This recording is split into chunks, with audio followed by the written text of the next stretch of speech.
Welcome to the Brewtiful Game. As always, I am Blake here with Ferris. Hola. And Ron. What's happening? We got the baby monitor in the studio with us tonight. Yeah, we do. I am keeping an eye on that. We'll see if there's any interruptions for the evening. I think it'll all depend on how loud Ferris gets. That's true. You might not have to worry about that too much. Sorry if I sound even worse than I normally do. I fighting off a little something here. As they say in the British Isles, are you a bit croaky? A little bit croaky, all right? A little croaky. I think I went more Irish there, but that's all right. Well, we're going to, let's see, we've got Premier League stuff. We have Chupacabra Cup, the Caballero Caribou Cup.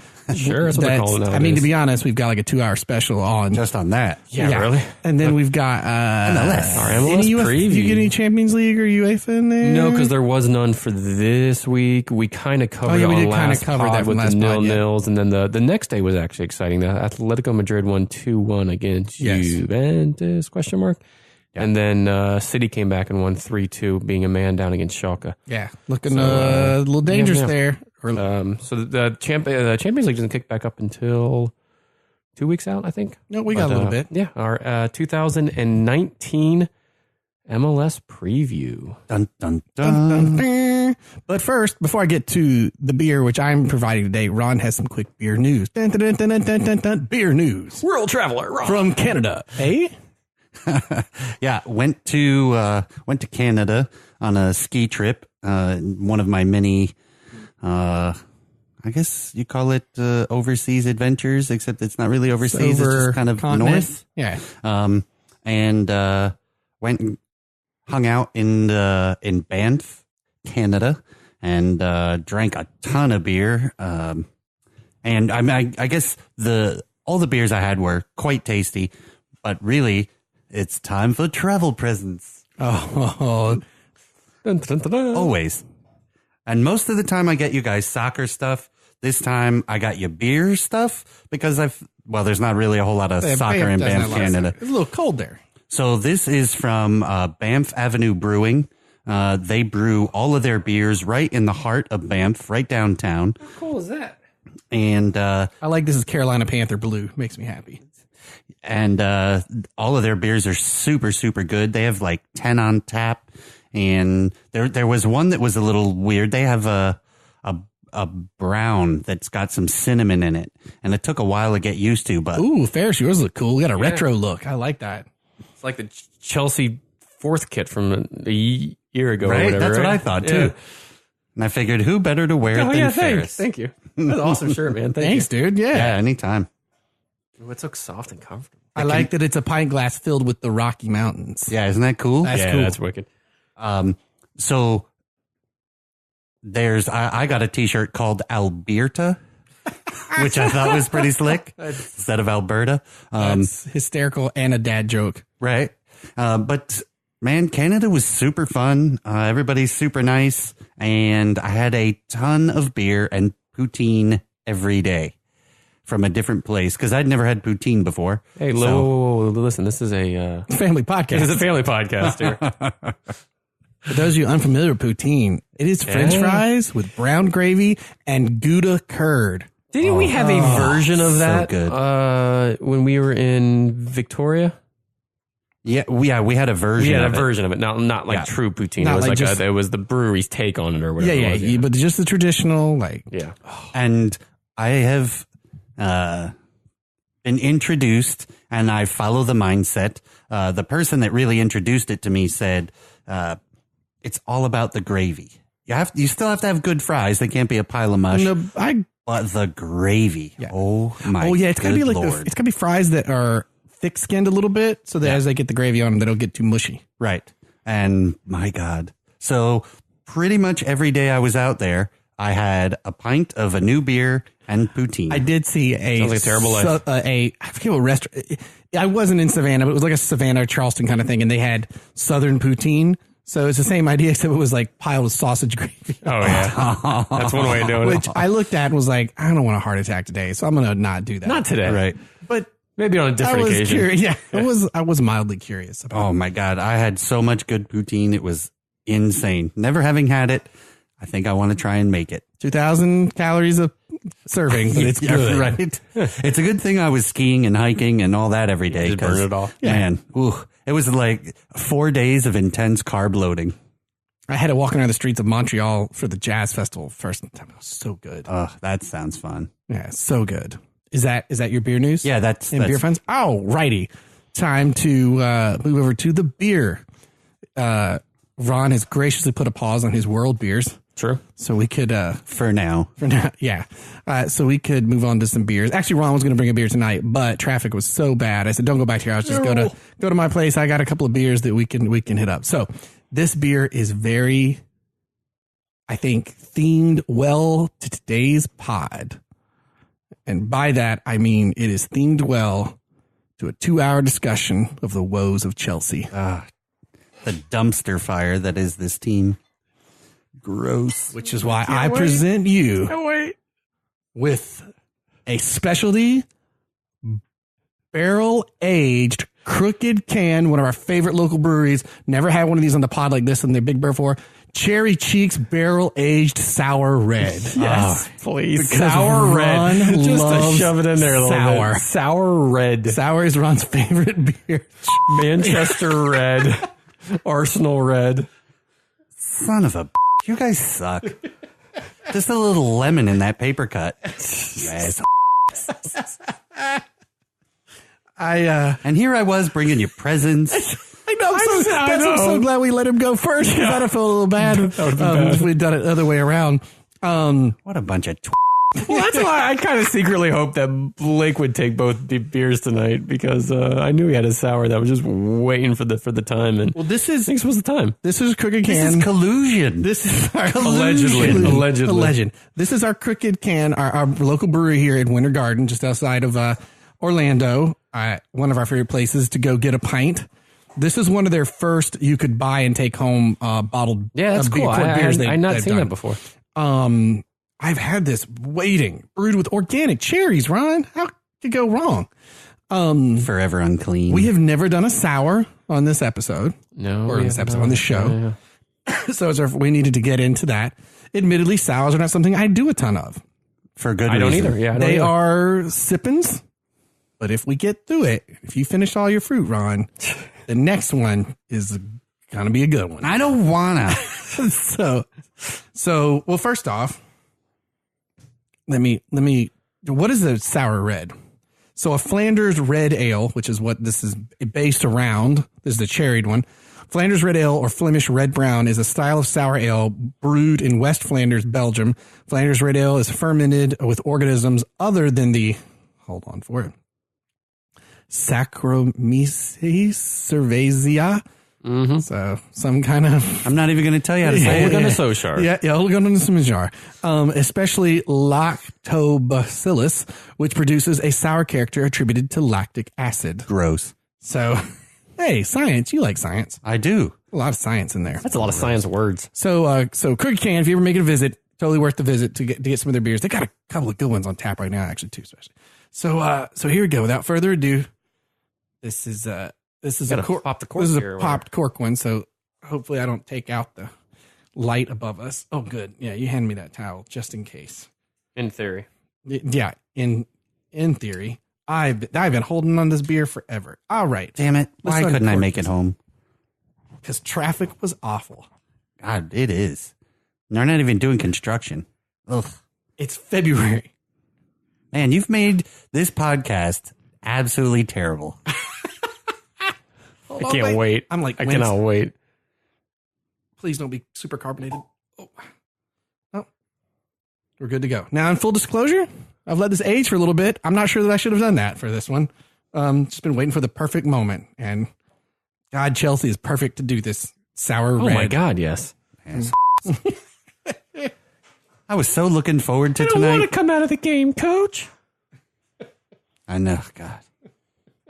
I'm not hurt. Yes, you are. No, I'm not. Oh, God, that was so... Well, I can't wait to talk about that. All right, pass me some glasses, gents. I'll go first up here, Ron. Don't worry. Oh, you're so altruistic. Jackass. That looks lovely, actually. Yeah, it got a nice, beautiful color. Amber, yeah. Thank you. It's not too carbonated. Ooh. It smells of sour. Gross. It's a pretty big bottle. Ooh, we got a little bit left over. Here you go, Ron. I'll just split it. It's fine. Yeah, I'm sure you guys are gonna have more of this than me. Yeah, you split that with Ferris. Go on. Give us a cuddle. That's something you can cuddle. Oh man, now it is a dark red color. It is. And it smells actually lovely. You know what this smells like? Oh, sour grapes. You're going to eat them sour grapes. Oh, what's that? I got a grip of sour grapes. Oh, yeah. Hey, it smells delicious. It does. It smells I just licked a little off my hand. Well, that's what the owner of Shut the up. Patriots. Okay. And the Revs. Good for him. All right, gents. All right. It's a nice dark red. It shines like, I mean, it looks like a light you know what red it smells wine. like? Okay, so you know what? Yeah, it smells like when you go up. I mean, if you're Catholic or other, you go up and you do a where little are we bit of going the. with this? Well, Oh, the communion? yeah, the communion. You do a little bit of the wine. It smells like that kind of wine. Yeah, it's also Except it's not wine. No, correct. And what's different is too, I mean, this is barrel aged. So this will be a sour. I've never had a barrel aged sour before. So this might cut a little never bit had it edge either, yeah. off of the sour. So here you go, gents. I doubt it. First Cilantro, time. boys. It's exciting. I sound like Marvin the Martian.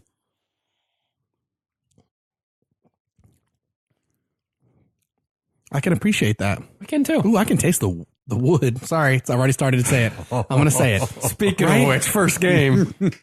Just wait for that headline. I can, yeah, like you can tell it's barrel aged. But it's not. It doesn't. And Ron, I think you might like. It's not overpowerly. This is sour. not. No, I've had a sour. Overpowerly sour. I've definitely had a sour before that knocked me out. Oh yeah, It's then so you sour. like pulls your cheeks back and rips your teeth back and off. But Ron, he looks so happy. it's not that bad of a sour. It's actually a very good sour. Drinking it under protest. Oh, I mean, look, I stared long and hard at Butternut Squash Brewing. Butternut Butt Brewing. What is it called? Butternuts. Nuts. I don't know. Oh, man.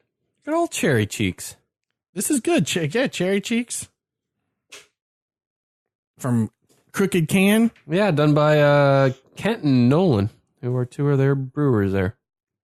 And so that's what we had to keep an eye out for. They've got more of these. They've got a barrel-aged tasting room now. Their barrel room. Oh, I saw that. place Yeah. is cool. Yeah, so they're It's doing, kind of around the corner a doing little. more of these. They do some pretty good tastings in there. Delicious. All right. Now let's move on to the soccer. Let's get Ron happy and talk about some football. The footies. So I don't know why, but my notes are taking forever to load up. Old iPad, that's why. Boom, there we are. So here we go. Premier League. Only a couple of games we'll cover on the Yeah. Premier League here. Week 27. The important games. Important ones. Like this first one. Burnley at home, playing like Burnley at home earlier, like last The year. ye old days. Yeah, the ye old days of last year, as they host Tottenham and win 2-1. Crazy. A very big win for Burnley and a very big loss for Tottenham. Tottenham This needed pretty to much keep pace with Yeah. the two teams above them. And this, not quite, but does not help their cause at all going into what is the last 9 games here. Well, this pretty much all punditry say this is done. Or Your 11 games, my your apologies. title hopes are over. Yeah. In the sense of, I don't think yes, they're over, mathematically, It doesn't help. they're not over, but the just inconsistent enough. You got a B plus, but you just can't squeak over to the A. Right. So the Liverpool and Man City are going to pull ahead. Yeah. And Yeah, Man they- City, don't they forget, would didn't have- get to play a Premier League game. If they hadn't won, they could be up an 8-point difference between the two. Right. So- And the table we're going to go off of is the table from the weekend, not today's game on Tuesday, the 26th, or Wednesday, the 27th game. But a very big win for Burnley on the other side of that. That got them a little bit more room, and they're now in 14th place. They're tied with Crystal Palace, both on 30 points. They are 10 points away from that magical 40-point mark. And to get a win like this against Tottenham, which if they're looking at their schedule, they're not necessarily going to circle Tottenham as one they're going to get points off of. They're going to circle the Southamptons, the Huddersfields, the Newcastles. They're going to circle those as wins they should get at home and possibly away. But to get a win against a top 6, a top 3 team that's battling up there for the Premier League title, it's a very, very big win.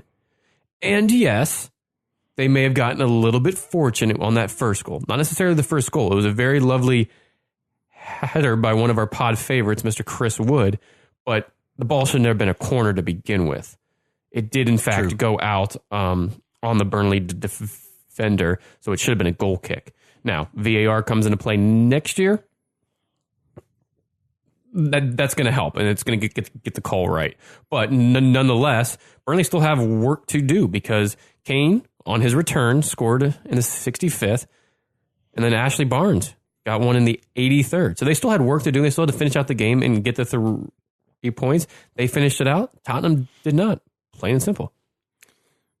Does this, I don't know. I see this loss and I go, I really don't think Pochettino is going to get offered the Man United job. Do you see the loss, or do you see his Solskjaer complete? If unless Man U just tanks from this point on, I don't know, man. It would be. I think you'd be in a very hard position if you were the one to make the decision about whether or not to make the offer. Does this game decide that for you, or does his reaction after the game and how he confronted head ref Mike Dean? Freaked out. Apparently, Mike Dean said something that upset him, but because you could see Poch saying say it again or say it for the camp, something like that. But you know what? Who the hell cares? As much as those guys he lost it. The refs say a little bit back to him. Yeah. You know, we don't know what exactly he said, but it's didn't look good. It looked he was losing control. Right, and it certainly didn't look bad for Mike Dean. Who does it look bad for? It was definitely Pochettino. The bigger headline than the loss almost was his reaction. It always looks worse for the person who retaliates. Exactly. But it's especially it's not a Jose where you're like, it's Jose or something. This is Pochettino. This doesn't. Who usually keeps a calmer head of things. Yeah. And he did come out afterwards and said he should have taken some time, walked away, gone back to the room, cursed at himself or done whatever, and then gone and talked to the ref. But he didn't do that. He saw that in hindsight, but he didn't see that at the time. Is he mad because of how the game went? Or is he mad because a month and a half ago he was going to take over the biggest club in the world? Yeah. I think these matches are not... They are not helping the argument. Right. As Ole Gunnar Solskjaer does what he is doing. Again, I think it's a combo of things. And again, the decision doesn't have to be made today. That's where Man U put themselves in a good position. They can wait it out. But if it goes like this, man, Yeah, and which is crazy because Tottenham ends the season higher than Man U, but I mean more than But Man U ending in the top 4 looks like a bigger accomplishment than Tottenham getting in the top, being the third. That's how the season ends for Man U. Absolutely. Right. Like that, considering what they had to dig out of. And they're doing it, not to talk about Manchester United at this moment, but they are certainly doing it. I think it plays into it, though. I mean, I would guess, he's a young coach. And to think that he was going to step into Man United, he was the heir apparent by everybody. And now you're tired of hearing that's so Spursy. And while this might not, it might not be fair to always do that every time Tottenham loses. But one thing that doesn't look good, whether this is his choice or part of the ownership, these games that they've lost or drawn leading up to this, they shouldn't have. They had injuries and stuff, but they also were the only Premier League team in history to ever not sign anyone during the summer break. Yeah, and that doesn't come all the way down to Poch, though. No. But like that doesn't look good either. I mean, look, coaches all the time are like, well, I tried to get more people, but the front office wouldn't let me. It's because they know if I lose this job, I want someone else to hire me because this isn't my fault. I'm trying over here, right? So whether it's the case or not, it still reflects on him. Yeah, I think also part of the outburst, I think, is obviously emotionally fueled, right?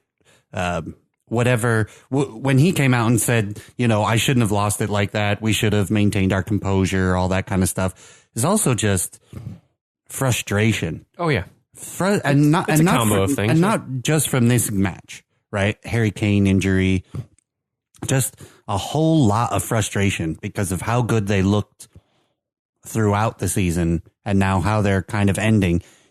How many games are left? 11. 11. Yeah. So you don't want to be out of the title race with as good as they've been.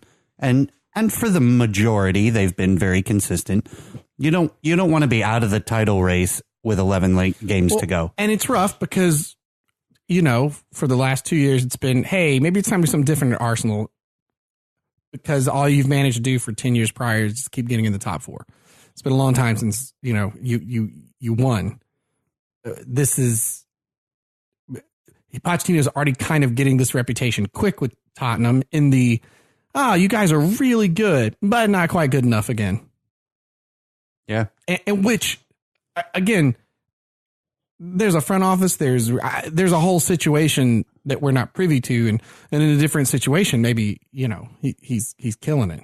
But you have to know this makes the whole hiring situation for Man United, not that Ole wasn't already doing that, making it a harder choice, but this has to be shaping stuff. I think it does paint United in a good picture in terms of sticking by the decision and wait till the end of the year to figure out your managerial position. But a couple more of these, I think people would be shocked if Pochettino got the job. See what happens, and then you can make the best decision. If all cards at that point look to Solskjaer coming in and he gets them in fourth and they're playing a good style and Poch kind of dips here at the end, still gets in third, but they're not playing well. There's outbursts, there's cards, the stadium's still not open yet. See those signings coming in, like there's just a combo of things. You don't look towards Poch and you look elsewhere, or you bring in Solskjaer or whatever the case may be. And the morale is clearly it's taking a hit. I don't think it's completely. I don't think it's history, but it's definitely rocky right now. Their next 3 games, they have back-to-back derbies at Chelsea and Arsenal, and then in the Champions League they have Borussia Dortmund. So they already have a good lead on. Yeah, but it's still not going to be easy. It's going away to Dortmund in the second leg. That's what's crazy. Yeah. They host Dortmund and smoke them. Yeah. And lose to Burnley. Can't beat Burnley in the Premier League. Yeah. And this game was a top 4 game in the sense of forget that it was Burnley. This game was so important for them to stay in the title race. And if they didn't play like that was right. The case. And this also shows that Poch hasn't always had to fight on multiple fronts. They haven't really gotten past the round of 16. Nope. And they're not past it yet, but they're having to play that. And what I mean by they played that game on a Wednesday in the Champions League, if memory serves. Was that 2 weeks ago they played that? I think it was it 2 weeks or did they play it last week? Wasn't it the week before? Right before we did our pod, right? Yeah. Yeah, you're right. But he's getting multiple games back to back and really quick now. And you have to be able to set up your side. You got it's a marathon, not a sprint at this point. If they can win at home against Tottenham, that's a very high energy. You put everything into that. And then you're playing Burnley away. Okay, it's not a major TV game. It's not on a Champions League night. It's not this big hurrah. Tottenham players a little bit tired. You can take their foot off just a bit. Get Kane back, may have sat back and go, okay, now we can just rely on Kane. He got you one, but that's not all. No. Can Poch coach and manage teams to do that long haul marathon type schedule that a lot of these teams in the top 4 have to do? I know he scored in the 65th, but was Kane a good choice to start? Dude just got back. There's an argument to be made that he could have been subbed in around the 65th I think he was to a 70th good mark. start. I think if he's healthy, and by all accounts he was deemed fairly healthy, a lot more so than say Lingard that we'll get into here in a bit. Yeah, I think he absolutely has to start. And Sour red he scored has a very good 2 meanings. Good, right? He scored a very good goal in this game, but all I know is this: the old wood that brought him down. This game, much like the Man United game, made all Arsenal fans go, huh? Hey, if we could be in the top 6 after all the change, I'm happy with that. If we have a new style of, or it looks like we're going in a good direction to play, I'm happy with that. Now that we're 7 points apart from Tottenham, if Tottenham could drop 1 or 2 more games, and it starts to feel like, could St. Totteringham's Day happen? Oh, man. I don't know. Let me tell you. That much. I think that's totally possible. I think that's with their... Are you willing to with their schedule they have coming up, it's possible. We're going to talk about Chelsea in a bit, but Chelsea's not going to keep... This is going to be a harder game for them with Chelsea. Chelsea's got... I don't care if they're having problems with their coach. Those players are going to have something to prove at some point, you would think. So... Okay. Why start now? There's another Moo Thunder in there, correct? No, but there's 3 of those. Are you willing to put one of those 3 of the whatever that was? I don't know if we're there yet. Okay. I don't know if we're there just yet. One other thing of note before we move on from the Burnley-Tottenham match is the center back pairings of the Burnley defense definitely helped to pretty much stymie out Harry Kane. Tarkowski and who was it? Ben Mee. Yeah. Harry Kane didn't have that great a game, but the Burnley defenders really helped take him out of it. So that's one thing that we haven't seen from Burnley up until now is some sort of cohesive, especially at home, defense. And those 2 last year were very good at home and for majority of the year. Haven't been so much this year, so it's good to see them get kind of back to playing well. Tarkowski last year found himself in the England squad of how he played. Yeah, he hasn't done that so far this year. After today's matches, they dropped 1, but they're still 15th with 30 points. The first, relegation at 18 is Southampton at 24 points. I think this was a big 3 points for Burnley to start. Yeah, making sure there's that little safe cushion that they need to build. And it looks like they've got the pieces, like you said, playing like they did last year with their center back pairing to actually do it. Yeah. And be okay. Shut it down, man. What they call him, a Scottish Jose Mourinho or whatever. Sean Dyche, like just park that bus, man. Yep. Get to that 40-point mark. Yeah, 11 games. You could draw those right next to 11. Just stay in. Right. Just stay in. What was your headline? Go ahead. Did you want to say it? Stiff as a cane, Wood heads home goal that sends Poch into a tirade at Dean. Stiff as a cane. Wood heads home. You're welcome. That moves us round to Leicester City at home against the likes of Crystal Palace. And Crystal Palace smokes a whoop ass. This would be the one to get another manager fired. And it did. Boom. And another manager became the oldest manager to ever coach a Premier League game or manage a Premier League match. Roy Hodgson, at 71 years, 198 days old, became the oldest manager to ever. That's crazy. Manage a match for in a the day. Premier League. Yeah. It had to go to the days with that, yeah. Because I believe Brian Robson, was it Brian Robson? Bobby Robson, not Brian Robson.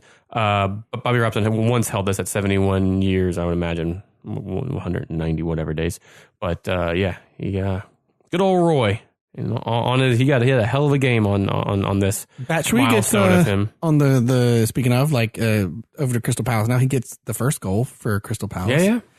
So weird Zaha to me gets two. That he is not playing for Chelsea in the sense they needed some people that could score.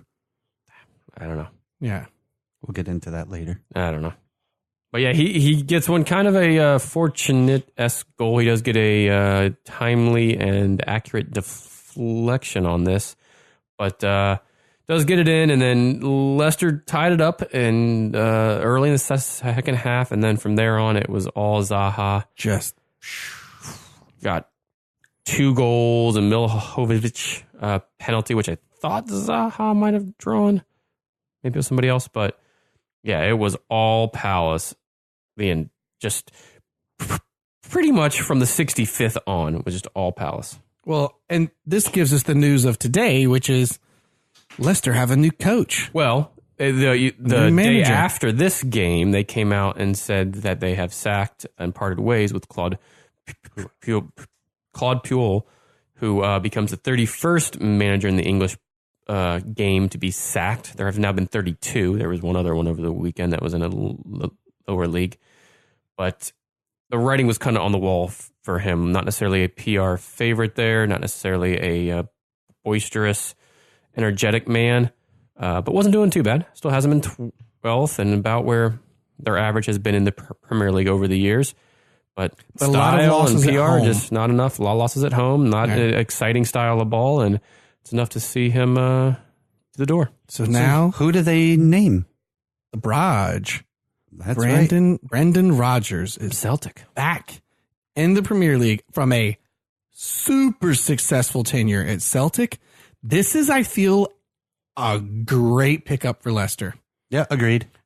I think he's got enough of a pedigree that whereas other coaches and managers, fans may turn on quickly, I think he gets a breadth of time to build this team back up a bit.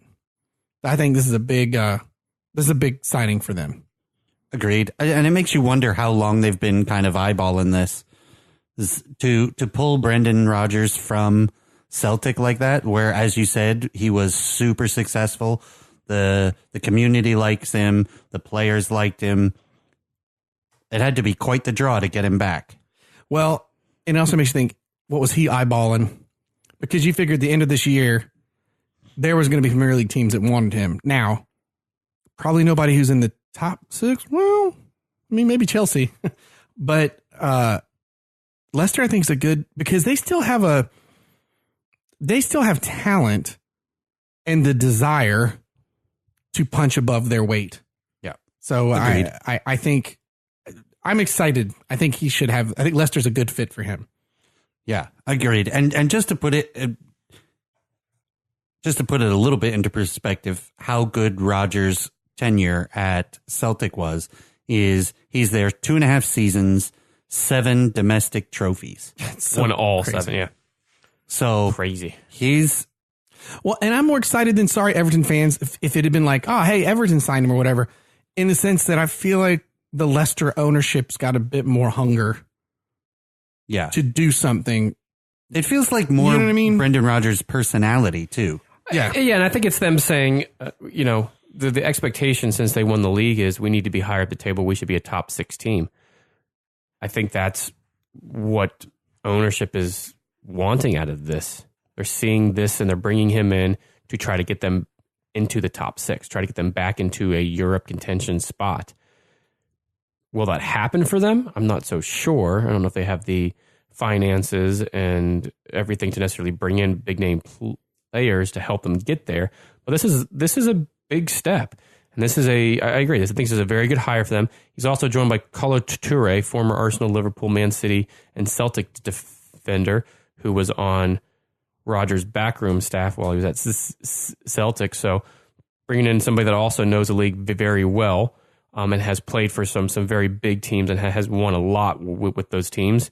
So I think it's every indication here is that Leicester wants to push for those Europe places. They want to get back in the top 6. And he was at the match that happened today where they won 2-1 over Brighton Hove. Mm-hmm. He did not manage. He will manage. Vardy got back on the score sheet, didn't he? Yep. He will manage the next game. Yeah. I think Watford, maybe? Yeah. I don't think they're going to, with 11 games left, Wolves and Watford would have to drop a bunch of points. Leicester is within striking distance of 9th because they're only 1 point behind Everton or West Ham at the moment. So I think it's easy for them to get inside the top 10 this year and probably finish between 7, 8, and 9. I don't think that's out of the realm of possibility. Sure. Especially because, today Wolves dropped huge 3 points to Huddersfield. Mm-hmm. So, I mean, they're sure. But I'm excited for the future of Leicester. I think that's going to be fun to watch. And it's nice to have his personality back in the. And I think they're doing this at a good time of the season, in the respect that they're gonna get that coaching bump. And can we get more footage of Brandon Rodgers dancing? Do you remember that? No, I don't. Buddy, yeah, that was a good one. He was just grooving. Yeah, I do. I do recall that. What team was he on when he was doing Liverpool? Was it Liverpool? Yeah. So Leicester's next 5 matches, real quick, are Watford, a good game. Fulham, I think they could do that.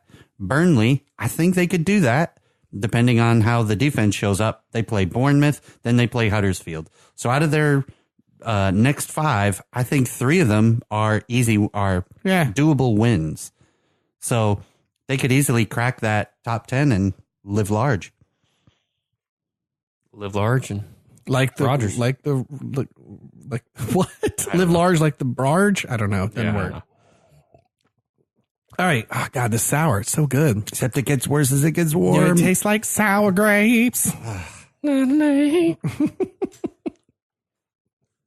hate you both. Moving right along to our last Premier League match we're going to talk about. The big game, the one everybody's waiting for, Manchester United versus Liverpool. Hey, careful. We might get injured talking about this game here. I like that headline. I cannot believe Liverpool did not capitalize on the 100%. atrocious injuries Man United. 100%. Now, that being said, just prior to this match, Liverpool had another game that was 0-0, but was actually a really fun game against Bayern Munich. Agreed. And so we are looking at our Man Cities, our Liverpools, our Tottenham, as you pointed out. Everybody's still in the Champions League. Everybody's still playing. It's making this really interesting. That for sure. The worst thing that could happen to Liverpool right now is if like Man City lost out of the Champions League and they stayed in, or vice versa. Right. If as far as the Premier League hopes are right now, I think it helps the top 3 are also in the Champions League. I wonder if that plays into this at all, because that was a really great game against Bayern. A 0-0 that was like a very fun, tactical, good football happening despite a no scoreline. Whereas this was, this was a Benny Hill sketch in the beginning when multiple injuries, and you and I talked about this earlier, but the first bad call by Ole Gunnar Solskjaer. Lingard probably should never have been on, or should have never. He should have never been named to the bench. Just at the very least, Sanchez should have gone in first for him instead of correct. Yeah. So I mean, we were already out 2 starters to begin this game with, 2 that have kind of been a prominent stay in his teams on this 10-game unbeaten streak in the league, or whatever it was Matic got injured in the day before at training. And Martial was still out from the Champions League clash 2 weeks back. So then we get into this game, and Herrera goes off.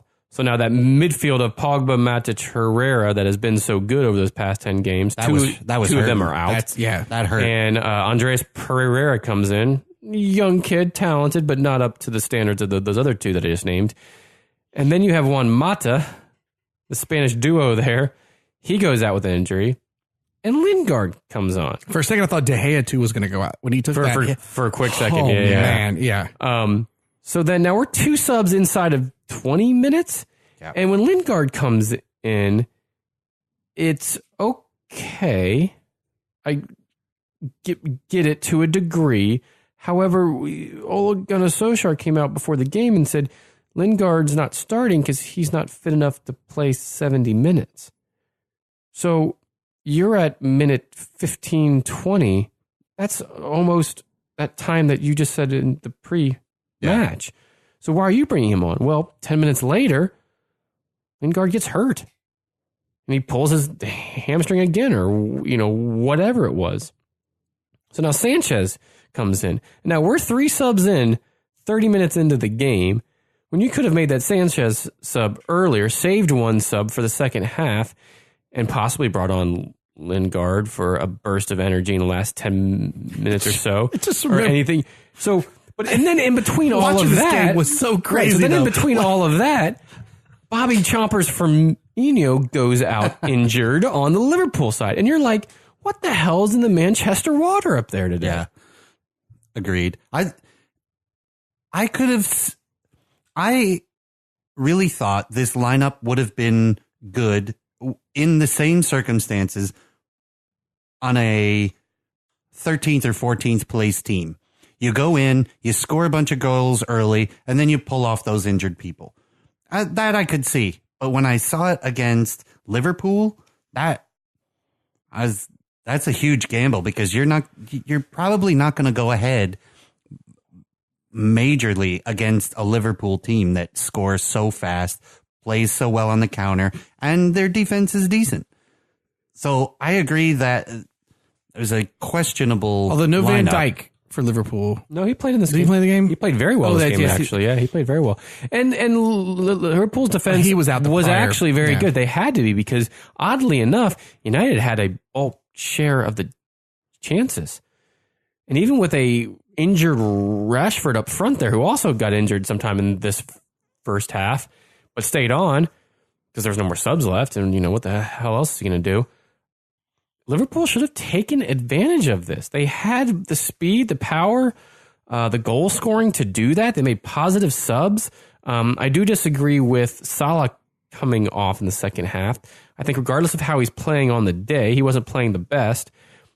But he's their leading goal scorer and has been for 2 seasons. Yeah, he also has 16 goals, 16 assists. You keep on your goal score. I think I saw a stat where he needs that partnership up front. Yeah, but still, generally, are you pulling off Harry Kane in a game like that? Hell no, you're not. Well, Salah's the same. He came off in the 79th minute. You keep him on. He's your best chance of getting a goal in the last 10 minutes there. You don't want to know why? Because he was the Golden Boot winner last year. He's your leading goal scorer this year. But he's keep his ass on. A little in a slump. I mean, he's got a little dry. I don't know. So ream him out when you get back to the locker room, or don't start him in the midweek game or whatever. But when you need points here to get that gap, and United's made 3 subs in the first half, and all the players are sitting back and they're tired. Go for it. Yeah, I agree with you. I agree with you. I think if this was Liverpool versus Huddersfield, yeah, you take him off so he doesn't get hacked to death.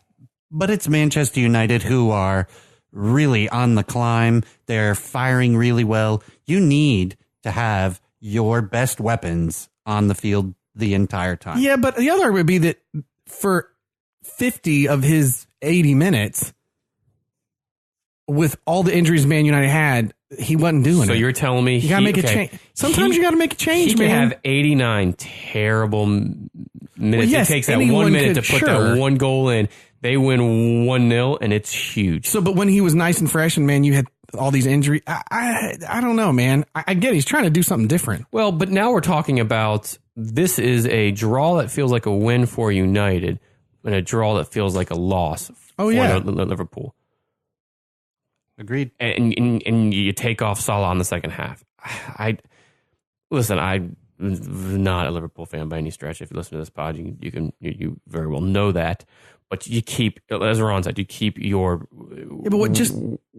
goal scorers and your best threat on the field. Yeah, and really what it shows is you subbed him and you still didn't score. So you didn't shake anything up. Right. You just hamstringed your team. And bringing on Sturridge when Roberto Firmino came on, you might as well throw it on a under 5 kid at that point. He looked terrible when he went in.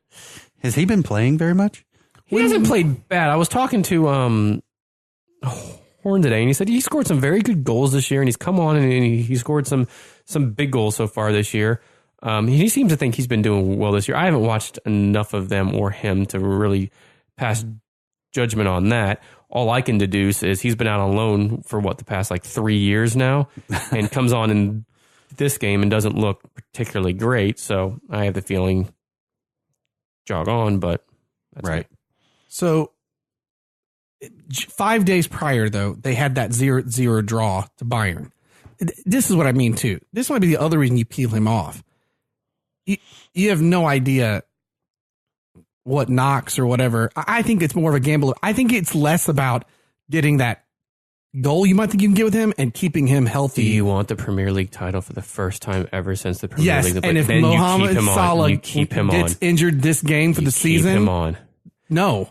You got 11 more games, dude. Against United and how the game was going, you're not worried about him being taken down with the hard tackle in that game. There have been plenty of games in the past between those two clubs where, yes, you could easily say that. This was not one of those games. And when you're going for it and you have a team like Man City on your heels, you keep Salah in there. I disagree. He knows Man United cheats. He knows they would. Okay, we cheat on offsides. How is Salah going to get hurt when we're offsides? It's possible, I guess. I guess the argument, though, Blake, is how's that different than any other match? Right? Are you going to take him off in the 83rd minute of the Huddersfield match? Are you going to take him off in the 83rd or 89th, whatever it was, for Arsenal? This game, you are fighting hard against a great team that's firing on all thrusters. If that guy puts one in the net, the confidence he gets, because like you said, he's kind of slumping, and the confidence the team will get from a 1-0 win in the last minute is worth the chance. It's hope. Yeah, I don't think I think it was a mistake to take him off. I'm with Ferris. And Daniel Sturridge, 14 appearances this year. 12 of those were subs, and he's netted 2 goals. Y'all just got no love for the Klopp because guess what? They got a point. They're at the top of the league. Okay, they could have been 3 points ahead of the league. I'm sure. And a game in hand, or no, that evened them up. Yeah, that evened them up. Well, agree to disagree, I guess. Agree to dislike sours. Okay, I'm enjoying it. I'm enjoying it too. You still have the It's definitely very like fruit cherry, not fruity sweet, but like the fruit cherry. You guys want some? Yeah, go ahead, buddy. We made sure you got the most. You can tap you pour a little bit of. Hey, it's the first time we're sharing beers here. You have to have the last little swallow there. You freaking. You sandbagging son of you sailor, you. Still in the house? He didn't say son of a bitch. He said son of a gun. Right. I know, but I knew you were going to. Oh. That's why you just got the pen all set. You motorboating son of a bitch. You old sailor, you. Where is she? Still in the house? Hey, look, guys, I'm done my beer. Well, apparently only Ferris and I get to have the next beer. He said Ron had to finish all the fruit on his plate. Oh, I did finish all the fruit on my plate. Oh, well, it's probably a good thing you finished the beer because that beer may have gone across the studio here talking about this next match. It's time for the Chupacabra Cup, the Cabarero Cup, the Cabero Cup, the Carbaro Cup, the Carburetor Cup, the cup about the energy drink from Thailand. Is that where it's from? Carabao. Yep. No kidding. Yeah. Yep, Carabao Good Cup. for them. The League Cup. The League Cup, better known as the League Cup. Yep.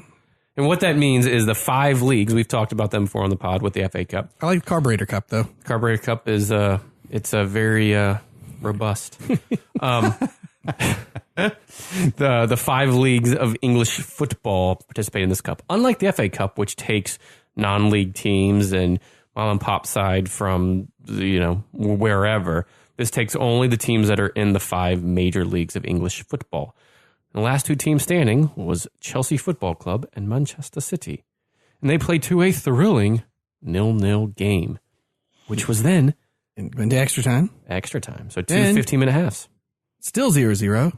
We Still roll 0-0. into penalty kicks. Fans hate it. Neutrals love it. Absolutely. I was enjoying it, but it is very stressful for a fan if you're on either side. But the big problem is toward the end of the second half of extra time. Correct.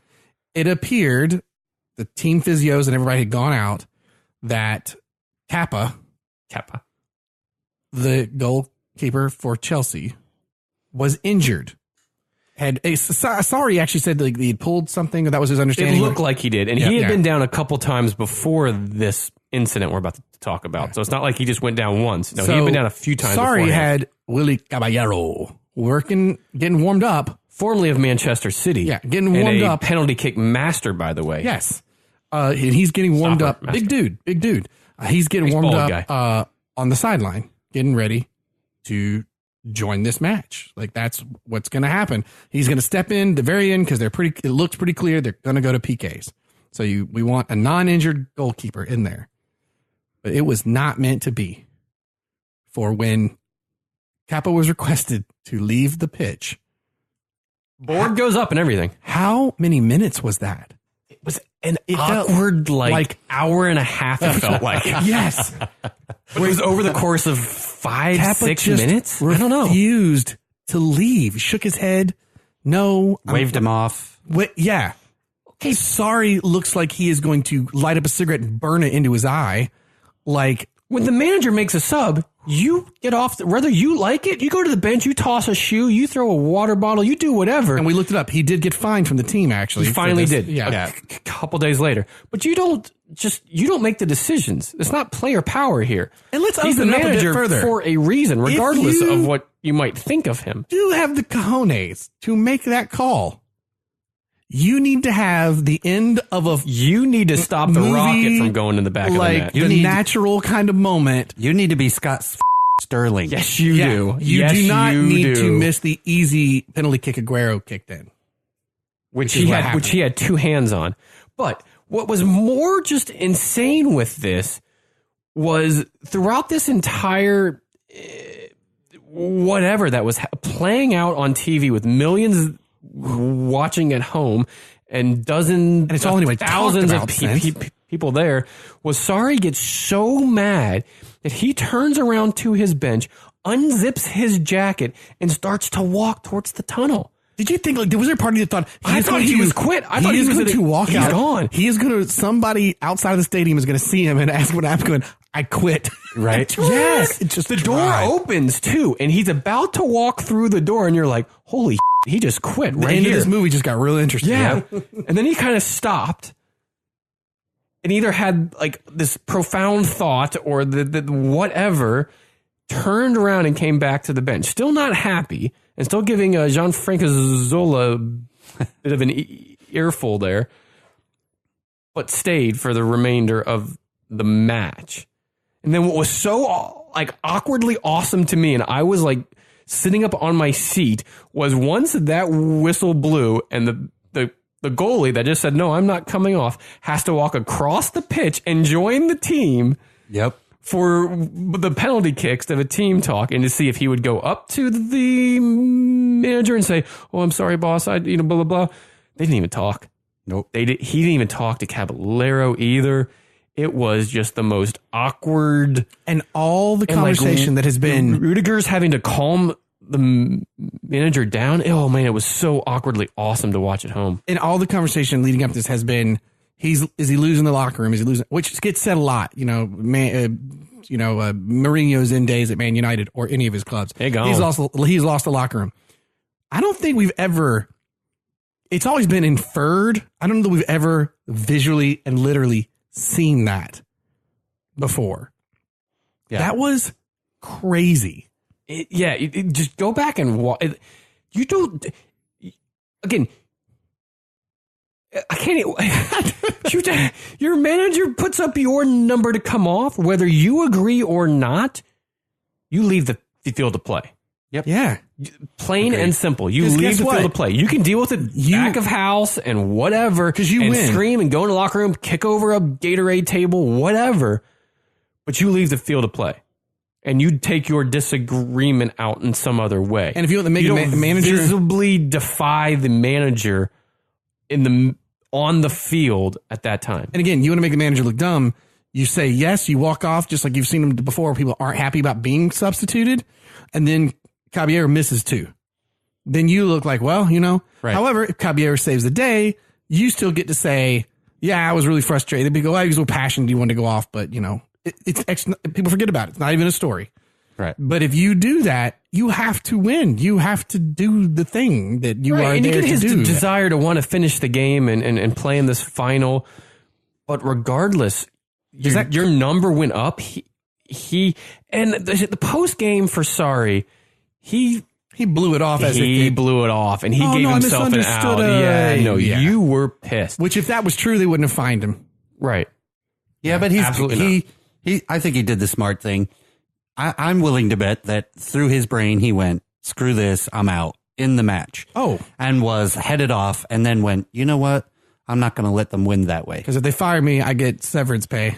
Right. So he comes back on and David Luiz inserts himself. He's trying to say, hey, go off. And then Kepa pushes him off twice. And really all this does is put a very fine point on all of the issues that are happening at Chelsea Football Club right now.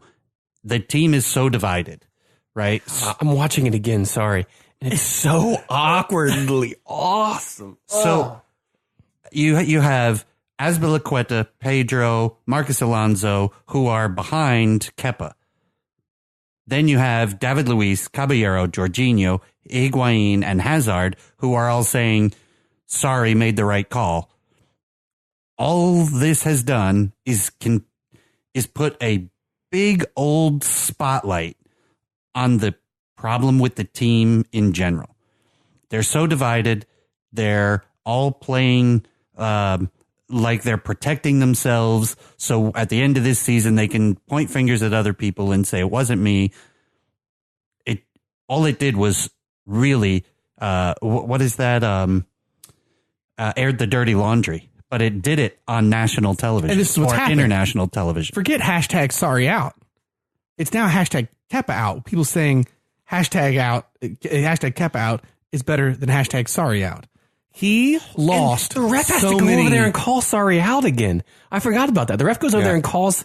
Oh, I'm sorry, Blake. Well, no, but like it's the fan. You don't do hate him that right now. You don't do that. Regardless, fans will deal with if you go to the sideline and you walk past a manager and you kick over a water bottle or whatever. They'll deal with that because they know, okay, that player did not want to come out. He's just showing it. He's a little pissed. He'll be fine. You do not openly defy your manager in a final, in any game, the way that Kepa did. Yeah. Like, you just don't do that. And really what that's going to hurt is other coaches are going to go, yeah, he's a decent goalkeeper, but is he going to screw us when I make a call? Right. It's right. So this is going to follow him no matter where he goes. People in the back of their mind are always going to think of this moment when they're in the hiring process or the negotiation process for Kepa. So let's just say it's out of a moment of pridefulness. He's just. And has he lost his fellow team members? Oh, well, absolutely. I would think so. I'm willing to bet at least half. Because they're like, this season's kind of sucked for us, but boy, we could get this like trophy. Right. Nope. Our only chance at silverware. And they worked hard all game. They didn't play like a team. Or that bad. They did play a bit like a team. They had some good chances. They played well. And it's overshadowed by this. Right. They managed to take a team who just beat them 2 weeks ago, almost 2 weeks ago. 6-0. 6-0. And they say it again. Shut up. And they stymied them down out of extra time into PKs. And then this happens. Yeah, it was actually a very good game by Chelsea. All of their hard work up in smoke because of that incident. You know what it does cover up? Man City's previous, just before this Champions League match and this one. They are not last year's Man City. With that said, they still won the game. Not saying they're not good. And they are on pace to they are on pace right now to do something that has never been done before in English football, win 4 titles. That's going to be hard to do 4. I agree. But I don't think they're going to do it. Cup but they just won. League Cup, FA Cup, Premier League, Champions League. Why United do I feel did the treble, which was the FA Cup, Champions League, and League title back in '99. 4 has not been done before, though. I would put money on Man City and Champions League before I would do it for Premier League. And I think I do that out of that. Pep's already won the Premier League. I think he wants that Champions League with Man City. I think he wants it all. Sure, without a doubt. Who doesn't, right? But I don't know. I also feel like the lineup they've got right now in the Champions League is very good for. They had to come back in that game, but I feel like I don't know. I feel that's doable. Who's left in the Champions League? And yeah, they still got to cross some big teams in that, though. So we'll see. One other interesting thing is, of course, someone had to ask Jose Mourinho his opinion. Oh, did they really? Oh, yes. And this is the quote from him. The goalkeeper wants to show his personality and his confidence, wants to show that he's there and wants to be at the shootout, make saves, and I like that. However, I don't like that he leaves his coach and assistant coach in a situation of great fragility. Luckily, I never had to go through this. Yeah. It was so good up into that point. Yeah, it is just a little bit of a dig. Well, because you're like, well, he's accurate. But he's accurate. Yeah. No, you didn't have to. In fact, what you have to do now is sit at home and watch another coach walk in and destroy with the team that you couldn't do anything with. Well, he did win a league title with them before he left. But, no, Man United. I'm talking about. Like that he's sitting at home watching Man. Not yet, not Chelsea. But he's falling on ice in the KHL. Yeah. Yeah. Whoop. He's standing on top of a rooftop in the storm, drinking a beer. And then slipping in the ice. And then slipping down the stairs. Yeah, just like you said, it overshadowed everything. Yep. And again, if you're your manager, like you said, Ron, it's got to be making you crazy because you're like, dude, if you'd walked away and they lost still, you save face. Or if you won, even if you're mad, you get to say, I wanted to play, but I'm glad they didn't. Caballero did a great job. We got the trophy. Like, yep. There is no way to lose. Right. For you personally, if you just followed the manager's. Yep. It's a win-win the other way, and it's a loss-loss or a big payoff. But even then, you're still going to get a lot of people that are going, shame on him for not coming out. Even if you won, I think it's still a loss in terms of. You've put a larger crack in Chelsea Agreed. than before the match. It's true. Yeah. Yeah. Like I said, all you did is. And the hashtag Kepa out. Look it up. Yeah, all you did was divide Who's the renting team the plane first? What? Who's renting the plane first? Right. Well, the fans are like, he lost the fans. And Caballero, while Kepa's probably better right now, I don't think you do this crap when Willie Caballero is your backup because look, they just put him in. Well, he was a Man City goalie. Yeah. He also in finals made some big saves in penalty kicks. So it was the right call. It could have also been a tactical move, too. It's sorry to come out and say that, but it could have also been, okay, our first team is a little bit hurt. Plus, I have this really good backup that has been in this type of situations before and knows the other players on the other team. So it could have been a little bit of both. If you're not a Chelsea fan and you want to laugh, the last Arscast podcast that came out after this, they were talking about it for the first 10 minutes of their pod. And they were people that had written under the hashtag Kepa out or stuff. They're reading that dramatic readings like never hashtag Kepa out. Never have things been so bad as a Chelsea fan. And they're doing dramatic readings of the people freaking out. It's wonderful. It's so good. Well, awesome. he did come out and apologize and accept his 1 week with no pay. Oh, wow. Yeah, rough. And who knows? To be honest, are his sponsors doing the same? Right. Maybe this is the catalyst. Maybe this is the straw that breaks the back on having to fix the team. And maybe in the beginning of next season, we're going to be thanking Kepa for this, bunch of crap that just happened. What sucks, though, is you could have won the League Cup, and that could have been the turning point for a season to solidly enter the top four. That was going to be my other side of that coin. It's a loss. Because right now, it just feels like confidence getting pulled away. And why part of me feels like they can't keep sliding. Even when it was a little rough under Jose at the very end, and the team still came together, these guys are tired of looking like punks getting beat. I feel like they'll show up against Tottenham. That's going to be really telling in that next match, because they got beat pretty good by Tottenham when they met before. Yeah, they need to show up, and if they don't, fire Sarri. Don't. What does it matter? Yeah, I don't even. You know what I mean? I guess I have a few friends that were texting me and saying it's time for Sarri to go and how much he's really done to this team to kind of ruin it from where Conte left. And while I agree from a standpoint of tactics and player positioning. That I don't blame him for the discord in the locker room, because that's been for the last two coaches prior. Yeah, how much of that can you put on? It's been happening since Gus hit it, right? So every single manager we've had since Gus has had 1 or 2 good years, and then the locker room turns sour on him. Even if they're winning, the locker room is turning sour. So how much of that do you really put on a coaching staff or a managerial staff? How much of that, when do you lay the blame at the feet of the players, specifically players? And believe me, Hazard is was one of my favorites, but Pedro, he is checked out. He's already playing for Real Madrid in his head. Willian, it's just, the people you just named, Mesut Ozil and Alexis Sanchez, to just start their own football club, right? The folks that refuse to show up right now, but have all the talent in the world, the football club. So it's really disappointing.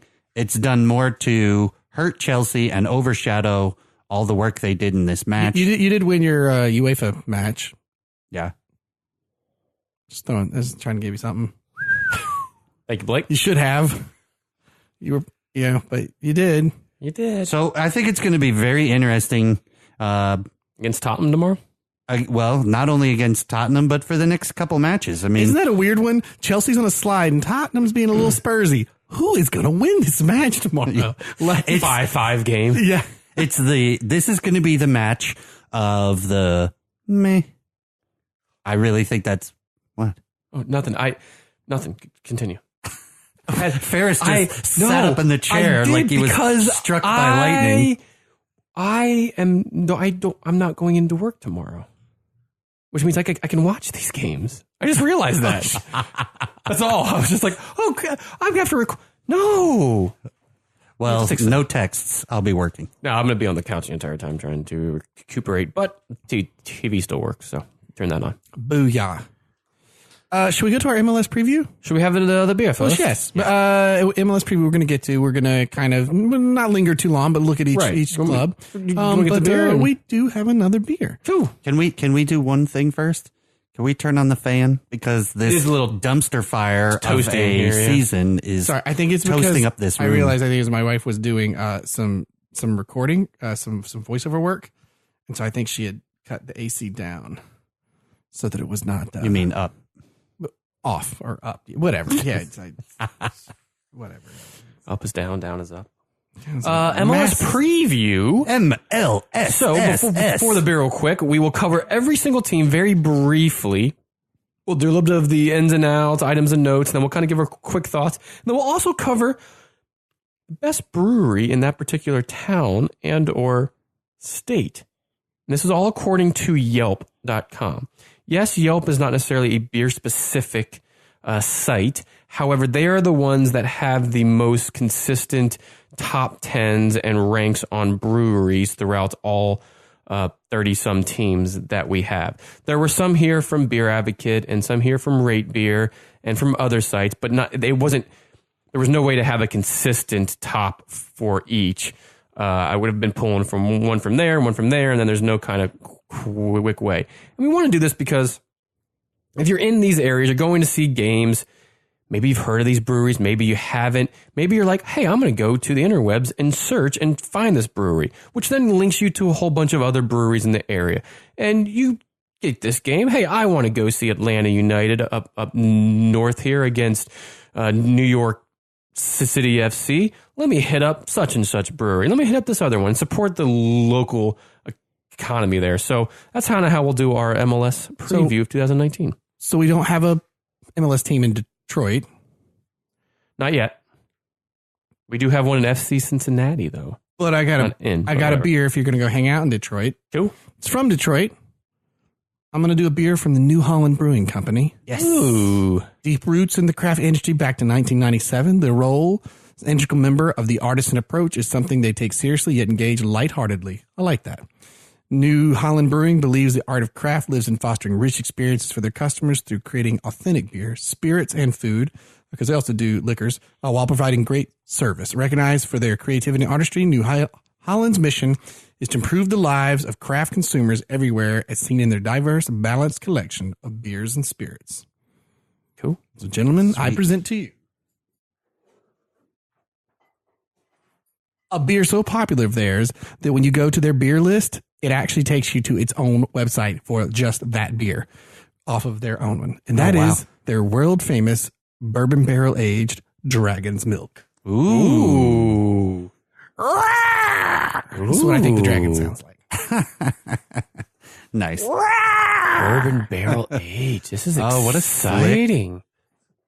So for those of you keeping score at home, yes, that is 2 barrel-aged beers we are having this evening. 11% ABV. Yes, it is. Holy Jesus. Ferris told me he wasn't working tomorrow. That's just yeah, because he's going to be laying down and avoiding. God almighty. Ugh. So this is one that I've heard a ton about. It finally started getting distributed down here in Florida. Tons of friends love it. I have not had it yet.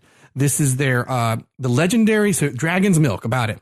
If you go to dragonsmilk.com, I love that they got separate for that one beer. This legendary's beer name was born from a story told in medieval times.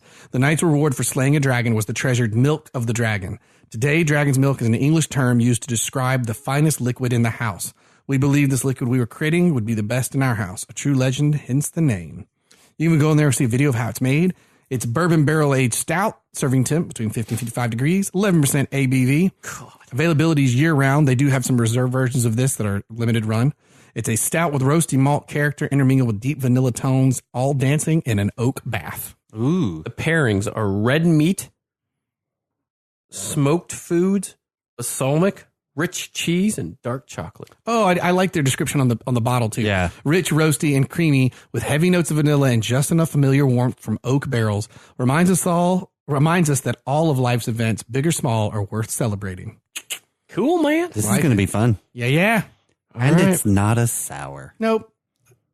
Ron's favorite part about this. Hook me up, Ron. Pop that top.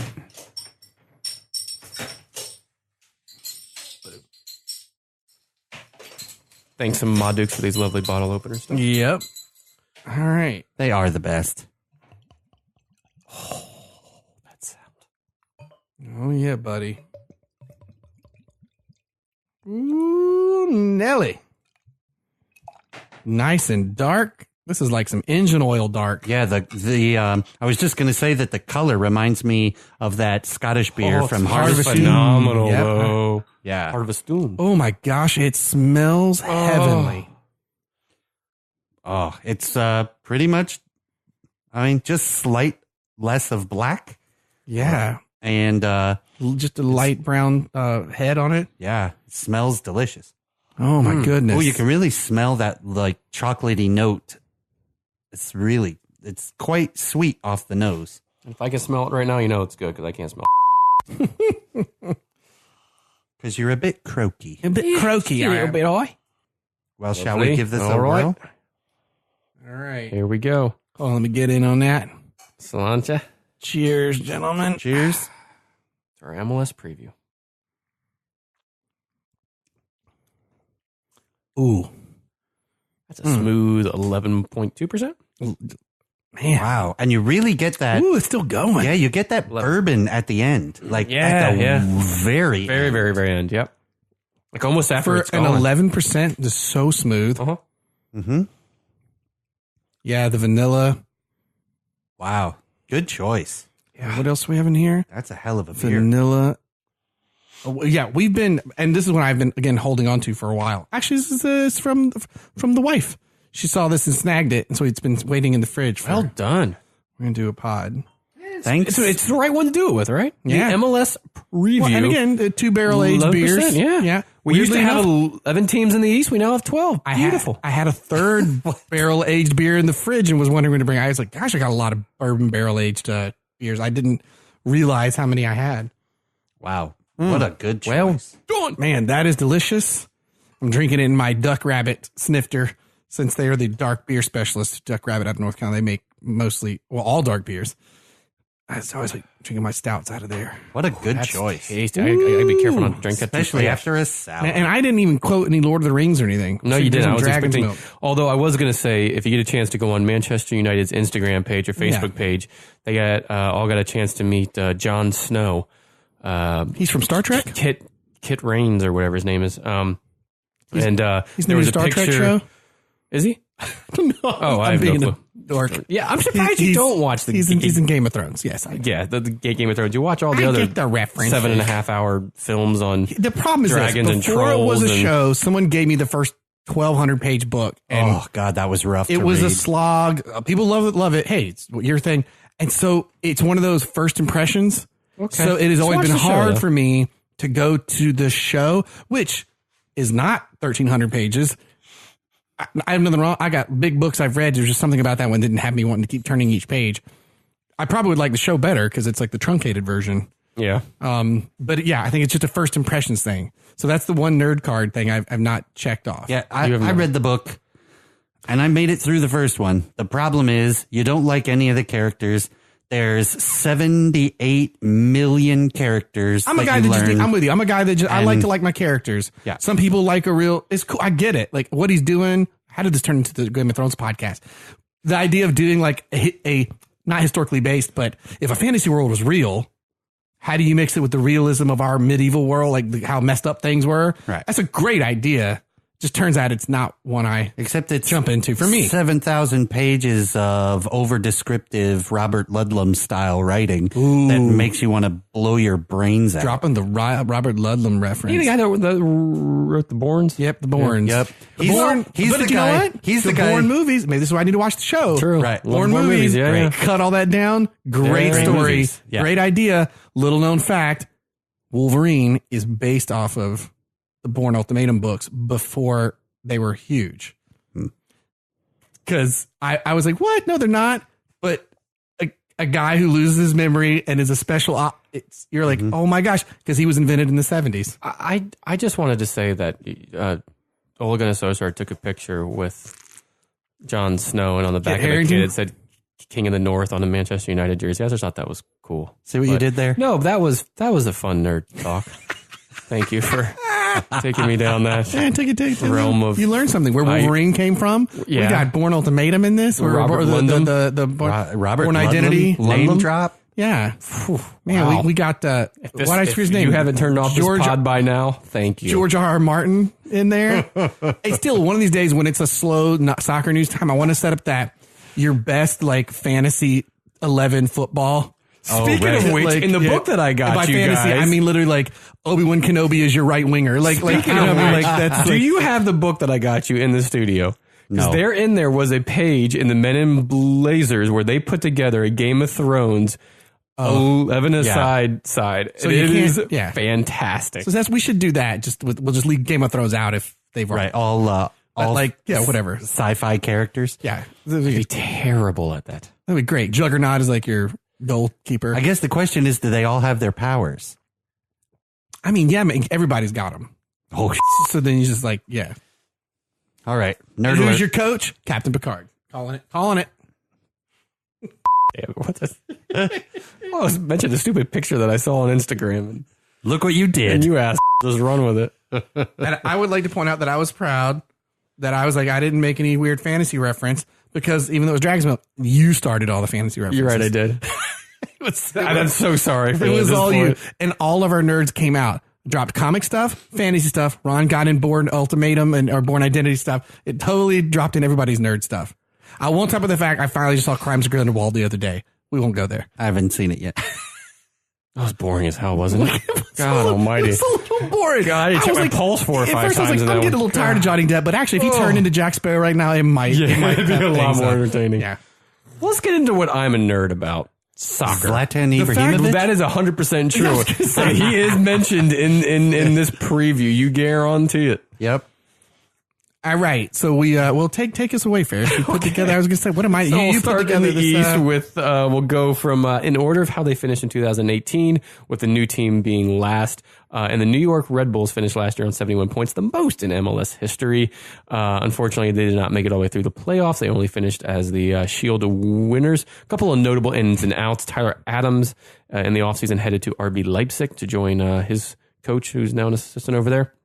A lot of Americans doing some stuff in Europe now. Yeah. But they did sign a very interesting signing, an 18-year-old Danish starlet, Mathias Jørgensen, out of, I believe, in Norway. Jørgensen, maybe. He's got to be Norwegian, right? Yeah, either Norway or Sweden. I could be wrong on that. But they signed him, and I think what is interesting here is there wasn't a whole lot of other ins and outs in terms of the moves that they made. They did get Emiro Tarek from us in a trade, us being Orlando, but they still have BWP there. Wait, you actually wrote down 8-year-old Danish starlet. 18-year-old. I know what I'm saying. Danish. You're right. You wrote that in the sentence. Right. And then you said Sweden. Norway or Norway, no. Yeah, but I think he was playing in the Norwegian league. Gotcha. It could have been. Why is he a starlet? Because he's awesome. He is apparently like a big. This is a big signing. This is like a. Hold on. Rewind. Okay. I understand why he's good. Why is he a starlet? That's what I'm saying. It's not like he's 12 years old. I just thought it was a fun word to add in. He's a little baby, little starlet. He's a little twinkle in the soccer eye of New York. I'm going to look up definition of starlets so I can see. Anyways. I'm just curious. Yeah, look up the definition. I would figure a starlet is like, someone who's 10 years old. A young... It's even better. Go ahead. Because Ferris wrote it. A young actress with aspirations to become a star. That was way off. This preview's off to a good start. So what's the word for the young burgeoning talent? Burgeoning phenom, star. Anyways, he's 18-year-old Danish. He should fit very well with BWP up front. Big deal though. He's a young European that could have gone to play in other places in Europe that are big. Yes. And he came to MLS. I think on a 3-ish year deal. Yeah. But nonetheless, I think New York Red Bulls are in for another good year, another quiet but very good year, kind of what they did last year. Not a whole lot of ins and outs for them. The main core of their team still there. I think you could see them back up in the East. They'll definitely make the playoffs, in my opinion, and they'll just be consistent all the way through the run. Is anyone surprised they dropped Aurélien Collin? No. And that guy, he bounces around. He's like the journeyman. He does. MLS guy. Yeah, and they grabbed a Tarek from us, and I think that's kind of their replacement in there. They also brought in in the super draft Sam Nealis, who you could see get some playing time there as well. But all in all, and they also dropped. Did you see they also dropped Rocket Rivas? They declined his option. Yeah, the option was declined. I think Tommy Redding a little bit sad to hear out of contract. I thought he would stay with them for a while. They got a good shot of repeating their good run last year, I do believe. Just top of the conference, you mean? Yeah, or maybe the final. But I'm saying, as far as like being a really good team again, I think that I think they stand to have a very good season. They haven't won the MLS Cup since 2008, so could they do it 11 years on? Yeah, I agree with Ferris. They're going to have a solidly quiet year. I think they're going to just kind of march, have a running of the bulls under the radar. And yet, unless our young starlet lights it up. True story. Thank you. And so you've got, according to Yelp, the number one brewery in New Jersey, not New York, because remember, Red Bull Arena is in New Jersey. Right. Magnify Brewing in Fairfield, New Jersey. Fairfield, I know that. And did you mention this, that we want to, because of how we had to find this, if anyone is from these areas and or disagrees or says actually it would be this one, because we're going to talk about when we get to Orlando, we found the choice odd.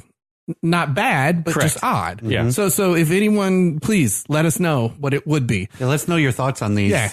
And mind you, too, this isn't saying, all fans always drink Brooklyn Lager or whatever. Well, yeah, but we are saying New Jersey. The stadium is in New Jersey. Right. So, yeah. And we do have a couple of big breweries like that. You might see that name on here. But it's to bring, when you go into these stadiums, one thing that we did when I went to the Columbus Crew game a few years back, we went to a local brewery, to a local brew house there before the game. Support the local economy. Support, what is in the area. Don't just go down the street to an ale house or something that's in every town and wherever, support it. It's to bring light. So you may not agree that Magnified Brewing is the best in New Jersey, but if you hear from your friend who's lived there for the past 15 years and he says that whatever is a lot better, well then go there. Dude, can we set up a beer exchange? Can we set up Beautiful Beer Exchange? Beer exchange? I like what I mean by that. Fans that why aren't, if you're in New York and you reach out to wherever, Columbus. Yeah. Hey man, I'm gonna send you a Red Bull scarf and our favorite beer, and you're gonna send me a Columbus scarf and one of your. Hold on, we kind of started that. We should. Hurricane. Maybe we should. Katrina. What? It's somebody on Instagram reached out to us and said, "Afternoon, fellas, love the cast. Taking a bike and brew tour through Florida, finishing in Tampa for the U.S. Women's National Game in March. Besides Crooked Can and Castle Church, any recommendations?" So we responded back, "Oh, well, that's awesome. Thank you for listening and getting out to us. These two are great breweries. Some others like Dead Lizard, Ellipsis, and Ivanhoe Park are also great as well." She said, "I will try all three. Thanks for the response. Go Pride." So we technically already started the Beautiful Beer Exchange. Maybe start a Facebook group or something where we try to get people in touch with you. That'd be awesome. Yeah, that would be cool. Heck yeah. Back to Magnified Brewing real quick, though. Again, in Fairfield, New Jersey, some of their flagship beers are the Vine Shine. It's an IPA, 6.5%, and Low Visibility Pale Ale, 4.8%. Don't have a whole lot of info on them, but definitely a brewery in the local area there. They have a couple of couple things on their can availability, but rated pretty high with Yelp with 4.5-star rating after 95 reviews. So Magnifying Brewing and New York Red Bulls. There you go. Awesome. Love it. This brings us to our MLS champs, who are number 2 in the East. That would be Atlanta United. Dun, dun. Finished on 69 points. That's right. Nice. Atlanta, who've, remember at the end of last season, their coach moves on. Tattoo gone. And Almiron goes to Newcastle United. Which we should have mentioned. Brilliant first appearance. Yeah, briefly did. Yes. But yeah, brilliant first appearance. He looked great. Credible. Looked like he could. Credible shot on goal in the second minute. He chips the keeper. He's on a breakaway. Chips the keeper and pegs the post. Both of them. Then Rondon. Is it Rondon? It came right behind him. Yeah, Rondon comes right behind him, glances one to goal off the post. And then 2 minutes later had a really nice cross that just misses Rondon. But man, what a great instant impact. Yeah. Cool to see somebody kind of MLS. You never know. Switching to a new league. Also, he was coming off his downtime going into Premier League. Right. Man, great. Just great. I will say this.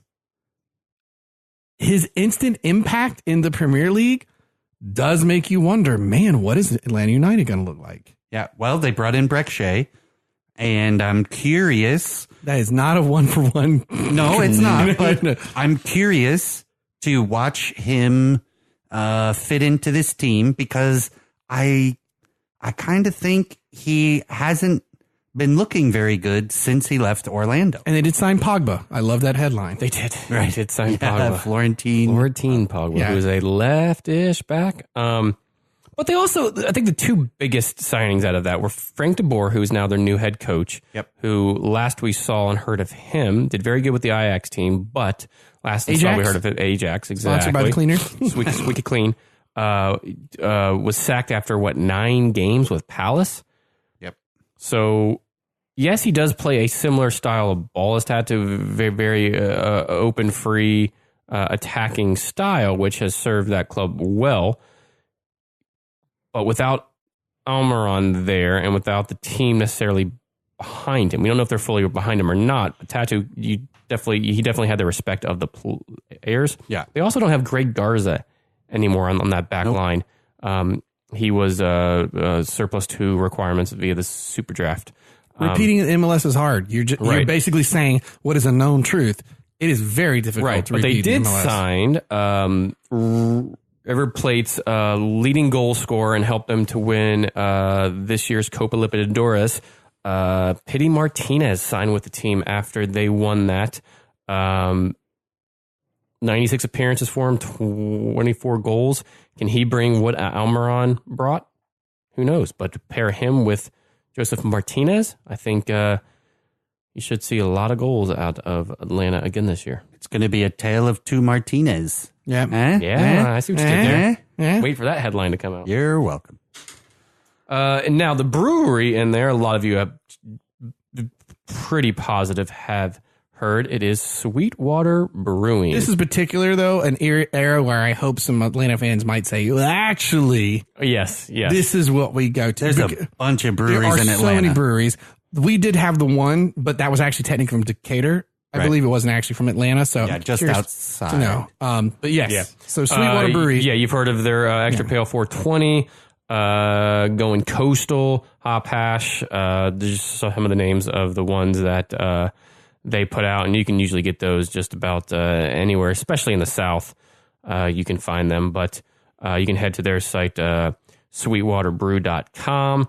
All the infos, events, booking, yada, yada, yada. But a good brewery in Atlanta, and one that 4-star rating after 405 reviews. So, Sweetwater Brewing Company. Beer's not your thing? Go to the Coca-Cola factory. Right? True. Seriously. It's awesome. Yeah, it really is. And then go get you some lumber down at Home Depot. Only if you're making a movie.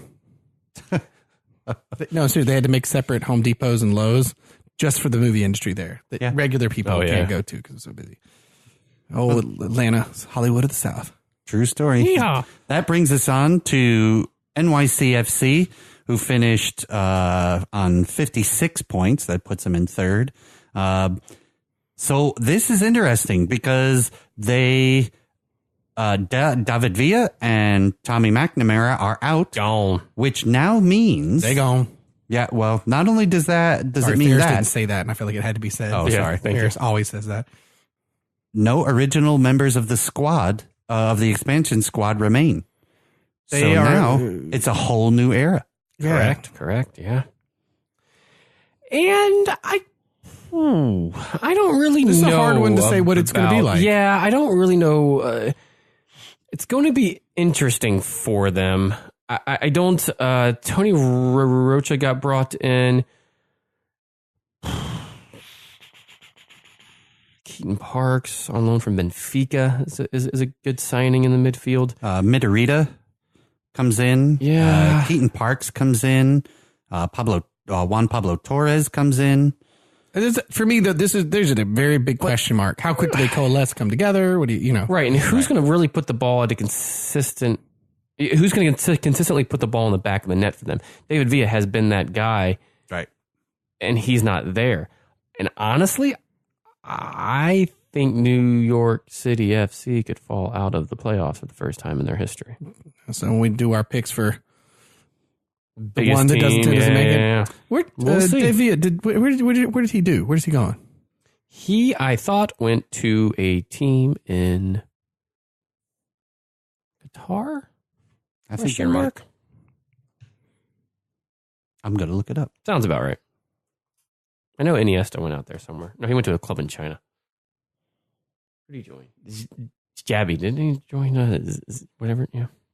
Anyways, the beer for New York City FC, again, is one that everybody has probably heard of. One of my favorite breweries. Yeah, very, very good. The Brooklyn Brewery. 4-star rating, 914 reviews on Yelp. Again, all of these are courtesy of Yelp. Love a ton of their varieties, but man, that straight up Brooklyn lager. Oh, it's just a classic lager. So good. Yep. Brooklyn Lager Tastes is one better of when one. you're in New York City. We had one on the pod several episodes ago that was a comic enthused one, the Defender IPA. Right. From the New York Comic Con, right? Like there was in honor of that. They have Ron's favorite, a Bel Air Sour. They just have a whole bunch of beers. So BrooklynBrewing.com. A Bel Air Sour. No way. Sorry. Yes, way. David Villa went to Vissel Kobe. Japan? He's playing in the Japanese league. Oh, sweet, man. The J League. Speaking of which, I believe my Antlers are doing quite well, or did do quite well. Right? Yes. The season ended? Yeah, they did very well. BrooklynBrewery.com. Check out their site. It gives you all their beers, a whole bunch of beers that are listed on here. And if you're in the area and one that if I get up that way, definitely go to. But a very good and well-known brewery in New York. So this moves us over to DC United, who finished 4th in the East. On the wings of Wayne Rooney. 51 points. We're looking like they were going to end the bottom of the East. Wayne Rooney comes in boom. Rooney. So they're getting drunk in an airport, Wayne Rooney. Oh, yeah, I forgot he got top of his game he is. Good for him. Good for him. Absolutely right. In and outs or items of note for the offseason, DC United were able to hang on to Luciano Acosta and added young DP midfielder Lucas Rodriguez. And hanging on to Acosta was huge. Yeah, that was big. It looked... I actually was going to say this on the pod, and I couldn't think of who that other one was, because there were a lot of reports, a lot of people saying it was confirmed, and apparently it is not, and he stays. And Wayne Rooney has to be thrilled that he stays, because they seem to have just gotten a wonderful partnership together. I bet it's a big reason he stayed is that Wayne Rooney's there. It certainly helps. And now they have the new stadium open there, a full year of that. I think it's... So I think they're going to have another really good year. They had some, I even hate to use this term, some rough opening preseason matches. Yeah, it's preseason. But dude, the fans on social media were brutal about it. It was very weird because it's preseason. I just found it very strange. There was a lot of like, Wayne Rooney better shape up or and you're like, what? Remember, you were in the toilet bowl. Mm-hmm. He came in and very strange. And I'm not sure what the fan situation, just very odd. And obviously it's always people like that are the loudest online, but it just struck me as very strange. People were flipping out over the preseason matches. Yeah, I think they're going to be a pretty good team this season. I think they're going to struggle in the beginning, just kind of getting that camaraderie and the intuition on how each other plays. I think that's going to take a little bit of time to develop, and maybe a little more so than normal, because I think they're going to put a lot on Wayne Rooney early. But once they iron it out, I think they're going to be good.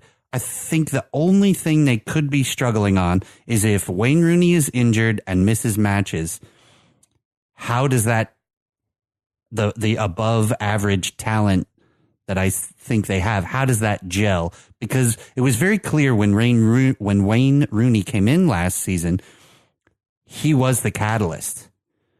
And without that catalyst, a bunch of these new players, he's got to stay healthy. Yeah. How do they cope? I think that could be the weakness. So a healthy Wayne Rooney leads to the double-edged sword is kind of what you're saying. It is. Yeah. And I think it's going to be very interesting because this will be Wayne Rooney's first full year in the league. So does he have the legs and the stamina to get through what is a marathon in this league in a very long year, especially during the summer months? 295 days. It's shorter. It's shorter because they changed the playoffs. Oh, yeah. So if they make the playoffs, yeah. But in terms of the league, it's still a grind. So the first full year with him, I still think they're going to do fine though. I don't think they're going to dip too much. I think you'll see them again in the playoffs. Will they have enough to go far? Who knows? Brewery in DC United, love the name of this one. It is the Right Proper Brewing Company. A 4-star rating, 617 reviews on, again, these are all courtesy of Yelp, and their site is rightproperbrewing.com. And we brew beer in 2 neighborhoods in the District of Columbia. One of the cool statements from our story that kind of popped out at me was, it was a vision that you could go to your local pub, have a glass of beer that is fresh, brewed on premises, and without the DC price tag. It just kind of gives you their roots and how they kind of started. It's a new-ish brewery, and you can get their beers in Shaw Brew Pub and Kitchen, as well as the Brockland Production House and Tasting Room. So if you're in the DC area, give them a try. Let us know how they are. Fun side note on things being, well, I guess it's not brewed, but distilled in the DC area. I got a friend, his family's from the Alexandria area, and so we've got a hangout coming up. We're going to try this. They reopened George Washington's distillery and made whiskey based off of his distillery's recipe. That's amazing. Which the interesting thing is, though it's pricey to get, they'll tell you, you're not going to think this is good. This is based on an old recipe of trying to get whiskey out fast to sell. So it is not going to be the smoothness or whatever you associate, like, a nice bottle of Maker's Mark. Right. It's not. So, but I don't care. I want to try it. It's like history in a bottle. Right. I'm very excited about that. Huh. Anyway, sorry. Next club. Who's got this one? I got it. Columbus Crew FC finishing on 51 points. Notable ins and outs. Greg Berhalter out. U.S. men's national team coach now. Yep. Which we will see here March 21st. Yeah. Yeah. Caleb Porter in, and the new year brought new ownership to the Crew via the Haslam family who own the Cleveland Browns. Right. Caleb Porter, who did not want to come to Orlando. Right. He's in Columbus. So. And they're also owned by the team doctor, Pete Edwards. Right. Kind of a co-ownership. Like Pete Edwards. Yeah. Good old Dr. Pete. Good old Dr. Pete, indeed. I'm mostly happy they were saved. Yes, because they're going to stay there. And we're still getting an Austin club, but it's not going to be them. Right. Correct. But now what? Fans got to show up, and you got to play well. Yeah, and you're going to have to be better than you have been. You have to be much more consistent. And really the question I have is, who's going to put the ball in the back of the net? And how are the chances going to be created? You can't rely solely on Zardes or Higuain. I don't think you can. They have Justin Merrim has been slow at best. He didn't have a good season. From there to Orlando back to Columbus again. Zardes plays best when he's getting cross service. He will go 1v1, but he's by far better when he's getting cross service. And who's going to do that? I don't think Merrim's got the wheels anymore. He's slower than most defenses. Santos, he still hasn't had it. They're waiting for him to develop. In my opinion, they're waiting too long for him to develop. So I think they're going to struggle. I don't see them finishing where I see them finishing lower than where they finished this season. I disagree. I think they're going to do just fine. Their defense will be a little bit of a question mark. They don't really have necessarily any real big players in that defense. However, Zach Stefan, a very good goalie. And then they have a midfield of Trapp and Higuain. One can hold, one can sit in, protect the back four, and link play. Higuain can create. He's a free kick specialist. He can play a pass to Zardes. And then you have Zardes up front, who has that pace and that speed and the know-how of the league. I think he'll get himself another bag full of goals. So I think they'll do just fine. Make the playoffs for sure, in my opinion. Oh, that's a big one. Oh, yeah, absolutely. No. Is that a Moo Thunder bet? Come on. It's preseason. Or no, we're not going there yet. Okay. But I do like the Crew. And what can you tell us about their brewery? You seem to have all that information. Correct. North High Brewing. brewery.com is essentially their site. North High Brewing, yes, I am at least 21 years old. Thank you for asking. They have a pretty slick site. A couple of their beers that they have on tap there consist of a North High Pale Ale, a North High IPA, honey wheat, a sparkling ale, 7.5% called Life. Ooh. Pretty interesting. And a cover crop, which is an ale, 4.5%. But haven't heard of them when I was up there. But seems like just a local brewery. Gavin Myers and Tim Ward met in graduate school at Ohio State's Fisher College of Business. I'm surprised you didn't put down that rotten Ohio beer you brought us. Little Kings. I love Little Kings. Gross. That Would you downplay Little Kings? Hell no, man. Little 7-ounce bottles. We made this beer to chase liquor. Yeah, so good. North High Brewing established in like the 2011 time frame. But check them out if you're in the area. Sweet. This gets us to our last club for the East that was in the playoffs. That is Philadelphia Union coming in 6th with 50 points, squeezing into the playoffs. I guess they were 4 points ahead to Montreal. Not quite a squeeze. Their noticeable ins and outs. CJ Sapong. That's a big one. Club for a while. Yep. And Keegan Rosenberry. I think that's a really big one as well. Traded to Colorado. Big pickup from Colorado. Midfielder and Mexican international Marco Fabian in. Interesting move there. Yeah, for certain. I think the Union will be interesting. Their best hope, I think, is where they ended this year.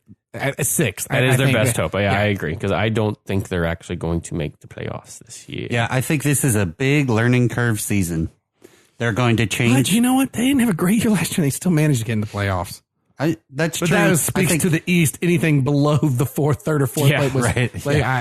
Still have a good goalie and Andre Blake for sure. But I think that Sapong and Rosenberry loss are two big losses for them. Yeah, they're going to have a tactically different team this season, getting out of the 4-2-3-1 that they normally play, and going to a much more high pressing 4-4-2 diamond. So I think that will probably be eventually that's going to be good for them. But I think the learning curve is going to be steep early in the season. Yeah, I agree. The cool thing about Philly is they've always had the trust in the club kind of mentality. So, trust the kids we're bringing in, and make sure that they learn from last season to make this season better. It's always been a cool club mentality that they've had. I don't know how successful. It's debatable how that mentality, but it's going to be a hard beginning of the season for Philly. Yeah, and then they also brought in Aurelio Collins is where he ended up.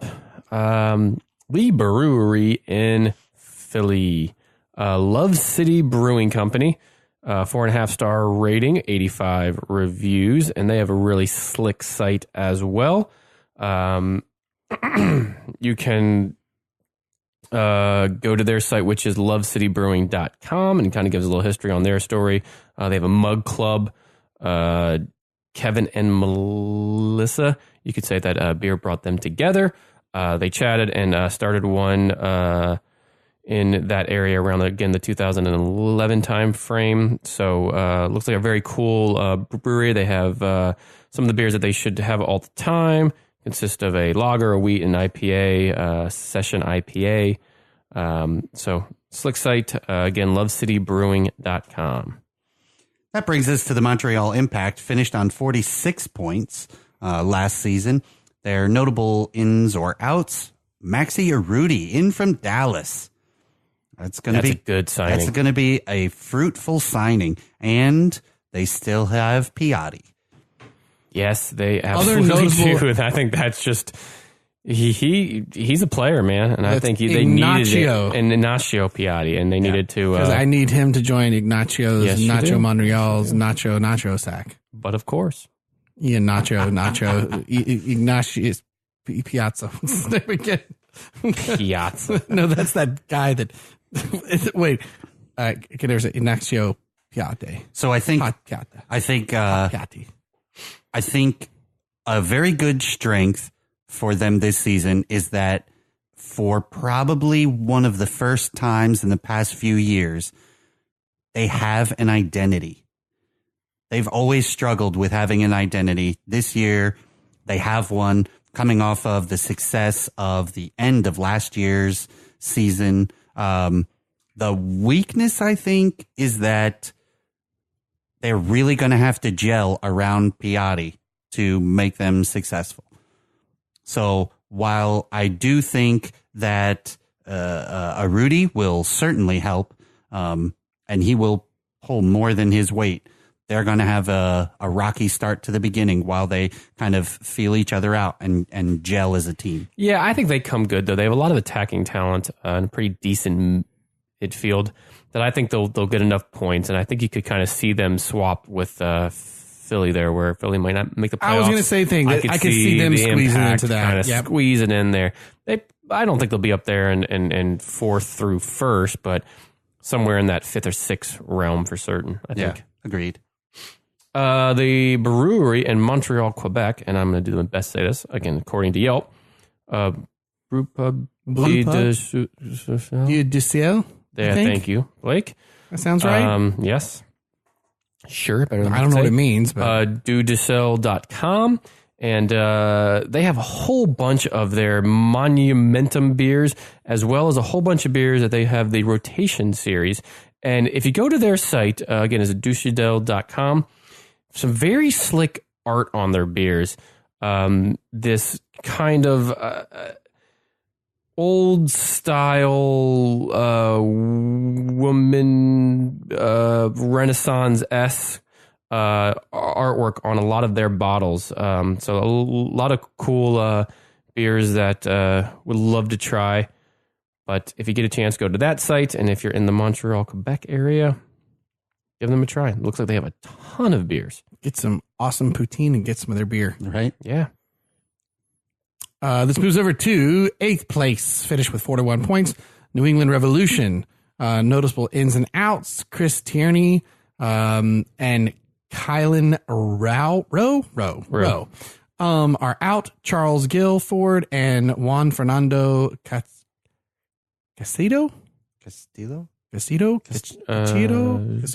What? Wait, Edgar? And Castillo. No. Casiedo.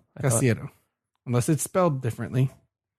Juan Fernando Casiedo. Oh, I'm looking at the wrong person. Sorry. Those are Ben's quick thoughts for the season. Anyone?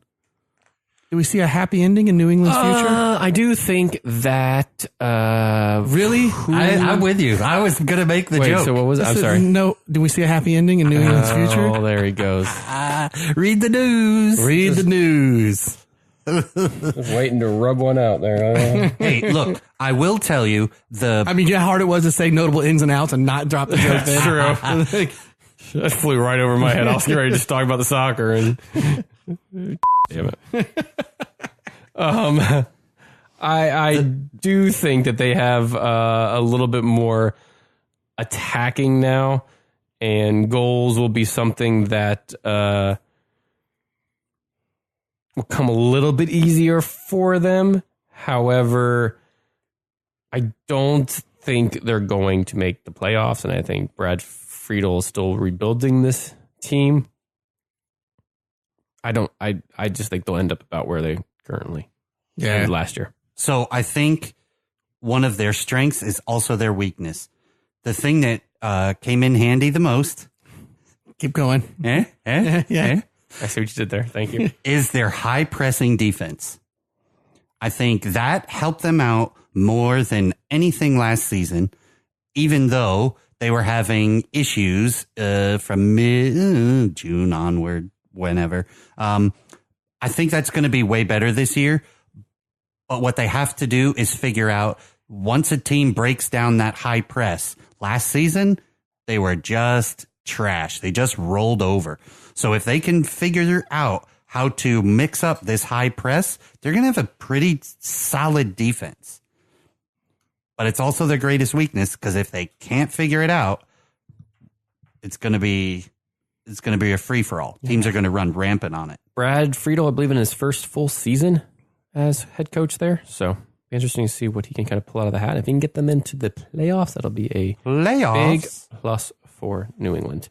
The best brewery, according to Yelp, in Boston, Massachusetts, is Harpoon Brewing, 4.5-star rating, 1,377 reviews. So they tend to get frequented a lot. And you'll see area. Harpoon around. They got they do the UFO that we okay. Yeah, that makes sense. They also have one Harpoon Dunkin' Coffee Porter, go figure, in Boston. Got a House Golden Ale, Harpoon IPA, a Winter Warmer, harpoonbrewing.com. Harpoon. When you park the car at Harvard Yard, it's a harpoon. Thank you, Blake. What are you thinking? Them apples. Was that well done? But the Brewers actually started in 1986 by Dan Carney, Rich Doyle, and Georgie Legita. 3 friends who just love beer and love drinking beer together, but found their beer choices at time to be limited. So they traveled through Europe and experienced some rich traditions in European brewing and beer drinking, enhanced their love of beer, and opened their eyes to the rich culture they wanted to bring back home. So they built the brewery, and in June of 1987, warehouse space in Boston waterfront, and was transformed into, say it again, Blake? Harpoon. Brewery.com. Just lost all our Boston listeners. Gone. That brings us round to Toronto FC, finishing on 36 points. Ooh, this is a big one. From first to almost to worst. They had a rough year. They did. And their team talisman, Sebastian Giovinco, out. Defender Lawrence Simon in. He went to Qatar, I think. And this is like the NYFC thing to me. Mm-hmm. This makes a very big question mark on what to anticipate out of that season. Because who's going to open up space? Correct. Who's going to create now? Who's going to allow Jose to put the ball in the back of the net? He's not going to open up space for himself. No. Michael Bradley at 745 years old ain't going to open up space for himself. Yep. He can defend the back four. He can score from half field, but he's not going to necessarily open up space. So I think this is going to be an interesting year for Toronto FC. It'll be a fight. Yeah, I think they're going to end up somewhere in the 8th, 9th in the East. You can see them kind of doing where they are now. Yeah. Probably. Or where they were. Sorry for the end of this last season. Agreed. Yep. Best brewery, according to Yelp. Yep. Steam Whistle Brewery, a 4.5-star rating, 307 reviews. There he is. You can visit them at steamwhistle.ca. Toronto's in Canada, in case you're following along at home. They have a very Canadian-looking site, I guess. I don't really know what that means, but go with it. Has been one of Canada's premier microbreweries in the late 1980s and 1990s. Before it was brought out by a national brewer and closed down, like so many Ontario's independent breweries. As they sat around the campfire, the self-named Three Fired Guys, which consisted of Greg Taylor, Cam Heaps, and Greg Cornwell, deemed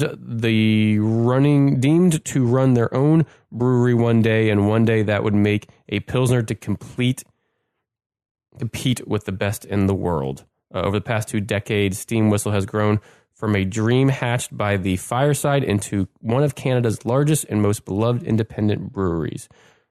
But our founders' visions of creating a Pilsner Canadians can be proud of is still the driving force behind why we show up every day. So steamwhistle.ca, pretty cool site, and looks like they got a lot of good things going on up there. They have a very cool water tower that says "Drink Steam Whistle Pilsner." So, and it's right over there by the Rogers Center. And now this brings us about to jump onto the Chicago Fire.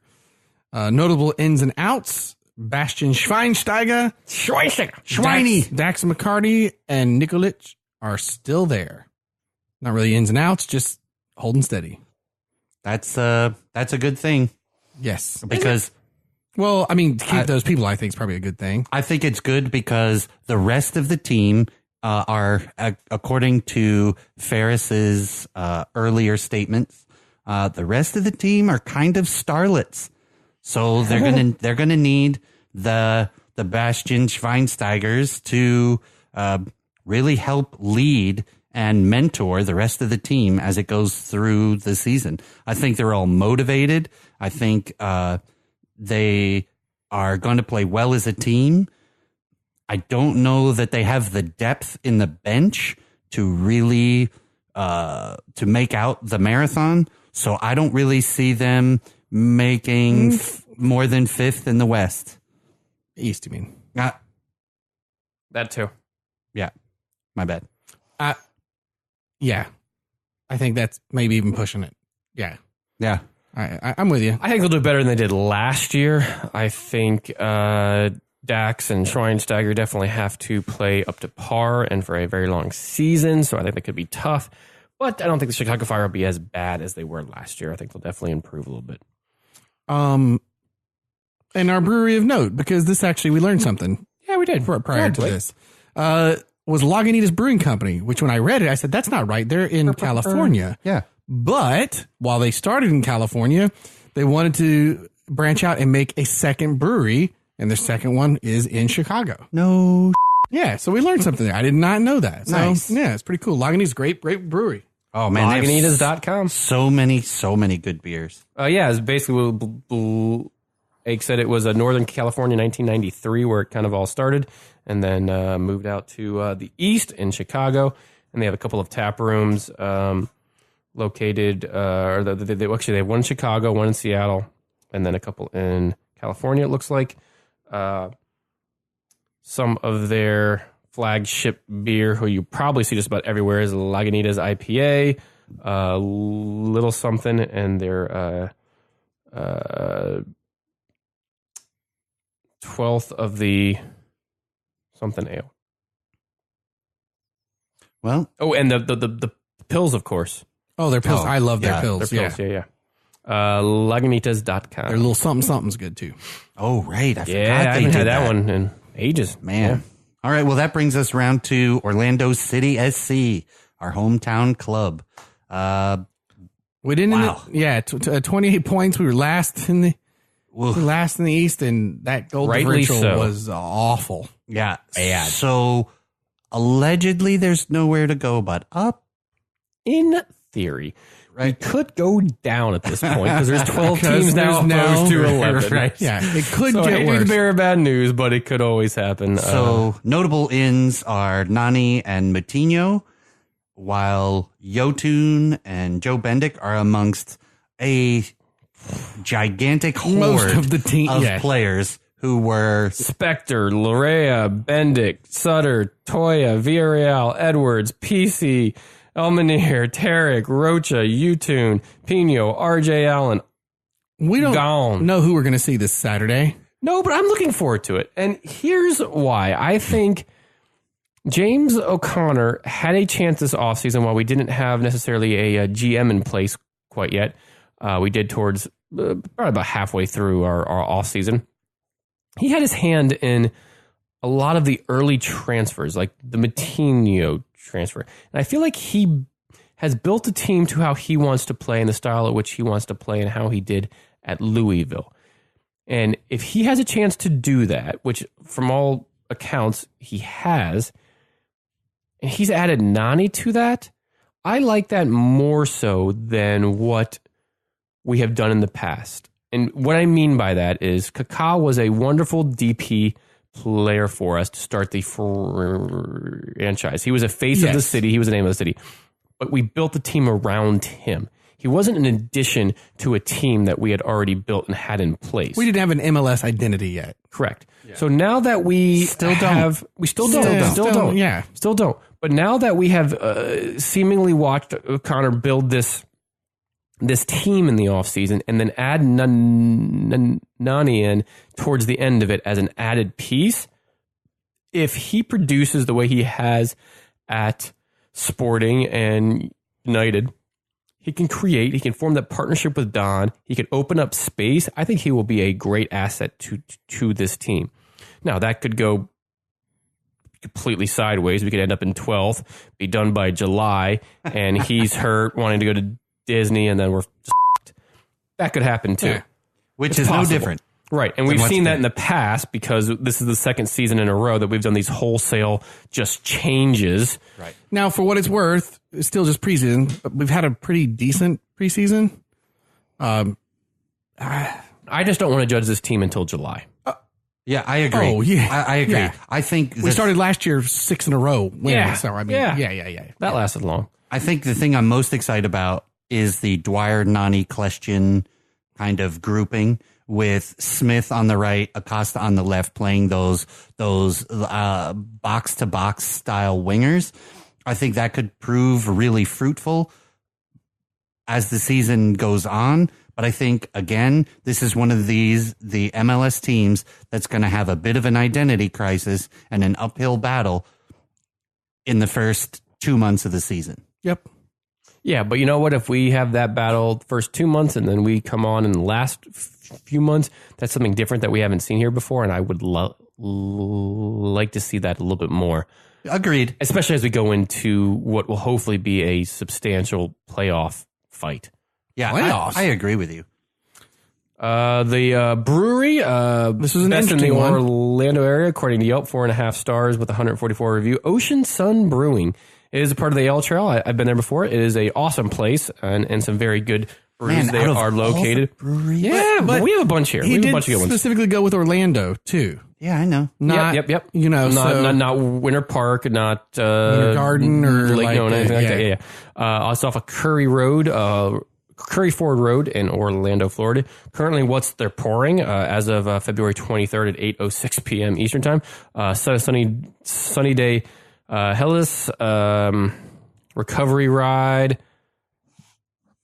Blue Bags IPA, Psychotherapy, Bumpy Blonde Ale, which I believe is one of their flagships, and then the Sunburst Kolsch, which also I believe is one of their flagships. But like I said, cool, nice, chill place, good brews. But gents, what would you say your favorite brewery in this area is? I think at this point we have enough good breweries that I'm more inclined to say I have favorite styles at different breweries. Yeah, to actually pick one at this point. I think 1010 right now. You like 1010, do you? I gotta say Dead Lizard puts up a good strong showing for me. Certain beers at it's Winter Garden, but obviously that Castle Church Brewery, that got me too. I haven't been to that one yet. But they were very. But what was great about them, they were very different. And then Ellipsis Brewing down the road, they do a lot of IPAs. They do a lot of IPAs, New England style stuff. Mm-hmm. So we're getting enough breweries. They're starting to get specific instead of here's the 5 breweries in town that each have an IPA. Which one do you like? Or the Castle Church had the Brute IPA that we never had, and then that Martin Luther the beer, Abbey, whatever. So. Yeah, we're getting some cool diversification as far as. And then Ron and I went to Ivanhoe Park, which was an awesome brewery with some very good beers. So they make the Suck It Trebek sour. Yes, they do. That'll be our next sour on the pod. Yes, they will.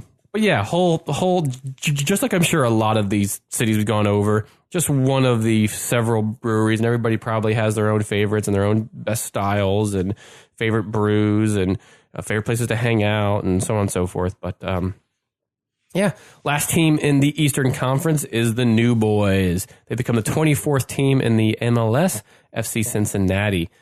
They have been through a lot of changes as they are coming into MLS side, almost a like Wolverhampton-esque style just change as they come up. But some key signings for them, Greg Garza, as we said, from Atlanta United, and Fernando Adi from Portland, I believe, coming in to kind of headline their first ever MLS team. And they've got a good group of supporters that have been behind this club. And let's not forget, they put on a expansion team clinic for the MLS expansion draft and how they've put this team together. So the chemistry, I think, is going to come super quick for Cincinnati FC. I think because they're a new team, that's going to be difficult. I think a really good attacking side is going to develop soon. I don't know that they have, again, another one another team that I don't know that they're going to have the bench to last the season, but I think they're going to burn hot really fast. Or they could just turn to hedging your bets. Right? But there's always that too. But I really think they're going to be a good side. It should be a fun team. Yeah. Should be, especially with the energy. Do we know where they're playing by chance? I'll look it up. I love the name of their brewery. How do you say that there? Rheingeist, I believe. Rheingeist. Yeah, that's better than I could probably say. German name, right? Yeah, that was rated number 1 in the area according to Yelp, a 4.5-star rating, 495 reviews. Really, again, another slick site, Rheinheist.com. And some of the beers that just kind of caught my eye is a saber-toothed tiger Imperial India Pale Ale. Love everything about that name. Yep. Nice. They have the Truth Indian Pale Ale. They have the Cheetah Lager. Oh, I want to try that. Cheetah's my favorite animal. Oh, I want to get up there and try that. I want to ocelot. Nobody watches Archer. That's amazing. Ocelot Brewing Company. And then Knowledge, which is an Imperial IPA as well. And they have, again, a slick site. Tells all about their culture and how they give back, the team, careers, ethos, how they do it. Looks like they have a big old warehouse up there in Cincinnati. So if you're in that area, definitely check them out. So they will be playing at West End Stadium. There you go. It's supposed to open for the season. Oh, very cool. New stadium for them? Yeah, they broke ground in November. So cool. I like it. So, question for you. Yes. Because we're running a little long. We could break this up. We could wrap up things here with the East. We could do a part 2 of our MLS preview on our next pod and cover the West and go into our predictions. We will have had the opening weekend games. I don't want to shortchange the West by burning through them. How long are we out? We're like 2 hours and 10 minutes. Oh, yeah. A little long. It's time to wrap that up.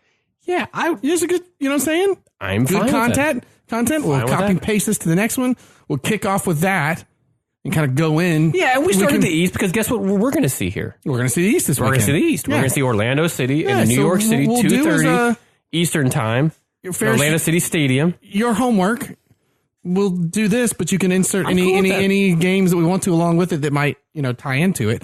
So having this coincided with the very interesting English Premier League and Kupa. We didn't expect a goalkeeper to not leave the pitch when his manager told him. We did not expect the Chelsea dumpster fire. Yeah. We did not expect Mauricio Pochettino to go into Mike Dean's face. Yeah, it was a lot. There'd be 15 injuries in the first 5 minutes of the Manchester-Liverpool biggest game in English club history. But I don't want to shortchange it. So we can do it next time, and we'll do our predictions, because we all know the open weekend, it doesn't mean anything in MLS. We won the first 6 matches and thought everybody we were going to be on fire, and then we turned into fire. A dumpster fire, literally. So what Chelsea is turning into, we were there. Yeah, we were there. Hey, we don't know if we're out of it yet. So, true story. So yeah, we'll do that. We'll do that next go round. Cool, man. How's that sound?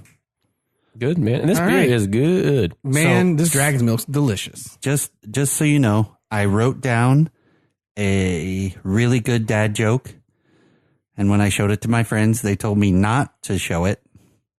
Not to read it because it's terrible. So can Blake read it then? I feel like Blake has to. You totally missed the joke. Wait, what? I wrote down a joke to tell you. And when I showed it to my friends, they told me not to because it's terrible. I wrote it down on paper and it's terrible. That's the 11% talking there. That is not the dragon's milk of jokes. Oh, that's a little rough. Can you please come on? You guys weren't even paying attention. Yeah, we'll get that one. So you weren't paying attention. That's not my fault. Well, it's in delivery. So we'll wrap this one up. We'll do our part 2 we'll look at the West and our predictions for MLS on our next pod. Follow us at the Brewtiful Game on Twitter, Facebook, all those places. Just search for us. Listen to us on Apple Podcast, Stitcher. If you leave a review on Apple Podcast, Stitcher, or Google Play, wherever you listen to us, Leave Untapped. Check us out on Untapped. Instagram. Leave a review on any of the podcast apps or sites. Just take a screen grab, get it to us. We will get you a koozie and a magnet in the mail out your way. Thank you for everybody that's done that so far. The reviews have been great. We really appreciate them. And yeah, like Ron said, follow us on Untapped. It's a great way to see what beers you're drinking, and we'll introduce you to whatever beers we're drinking. Ron makes Ferris and I look boring, but we get a lot of cool international beers because of Ron. So, very true. Yeah, so that wraps us up. All right, gentlemen, shall I go to the book of dad jokes, or are we going to end with that one? No. You guys suck. We have to end with worse than that. We're going to do one worse than that. All right, say when, Ferris. God, this was not my podcast. Sour beer, and you didn't like my joke? I didn't. Okay, that's your win. Okay. Woof. Oh, no, wait. This was Bambi Dexter's again. Oh, was it? Yeah. Okay. Yeah. So hold on. Say it again. I love that one. Yeah, that was one of the better ones. All right, we ended on dad joke. When? Right. Yeah. Right at the very end. We haven't got anything at the very end. Yeah. Oh man. Good grief. These are just. Woo, man. Woo. Oh, here's one that fits our theme of our podcast. Sure. Dad joke 185 from this book. What did the bartender say when a group of rowdy fonts walked into the bar? Ron knows the answer. We don't want your type in here.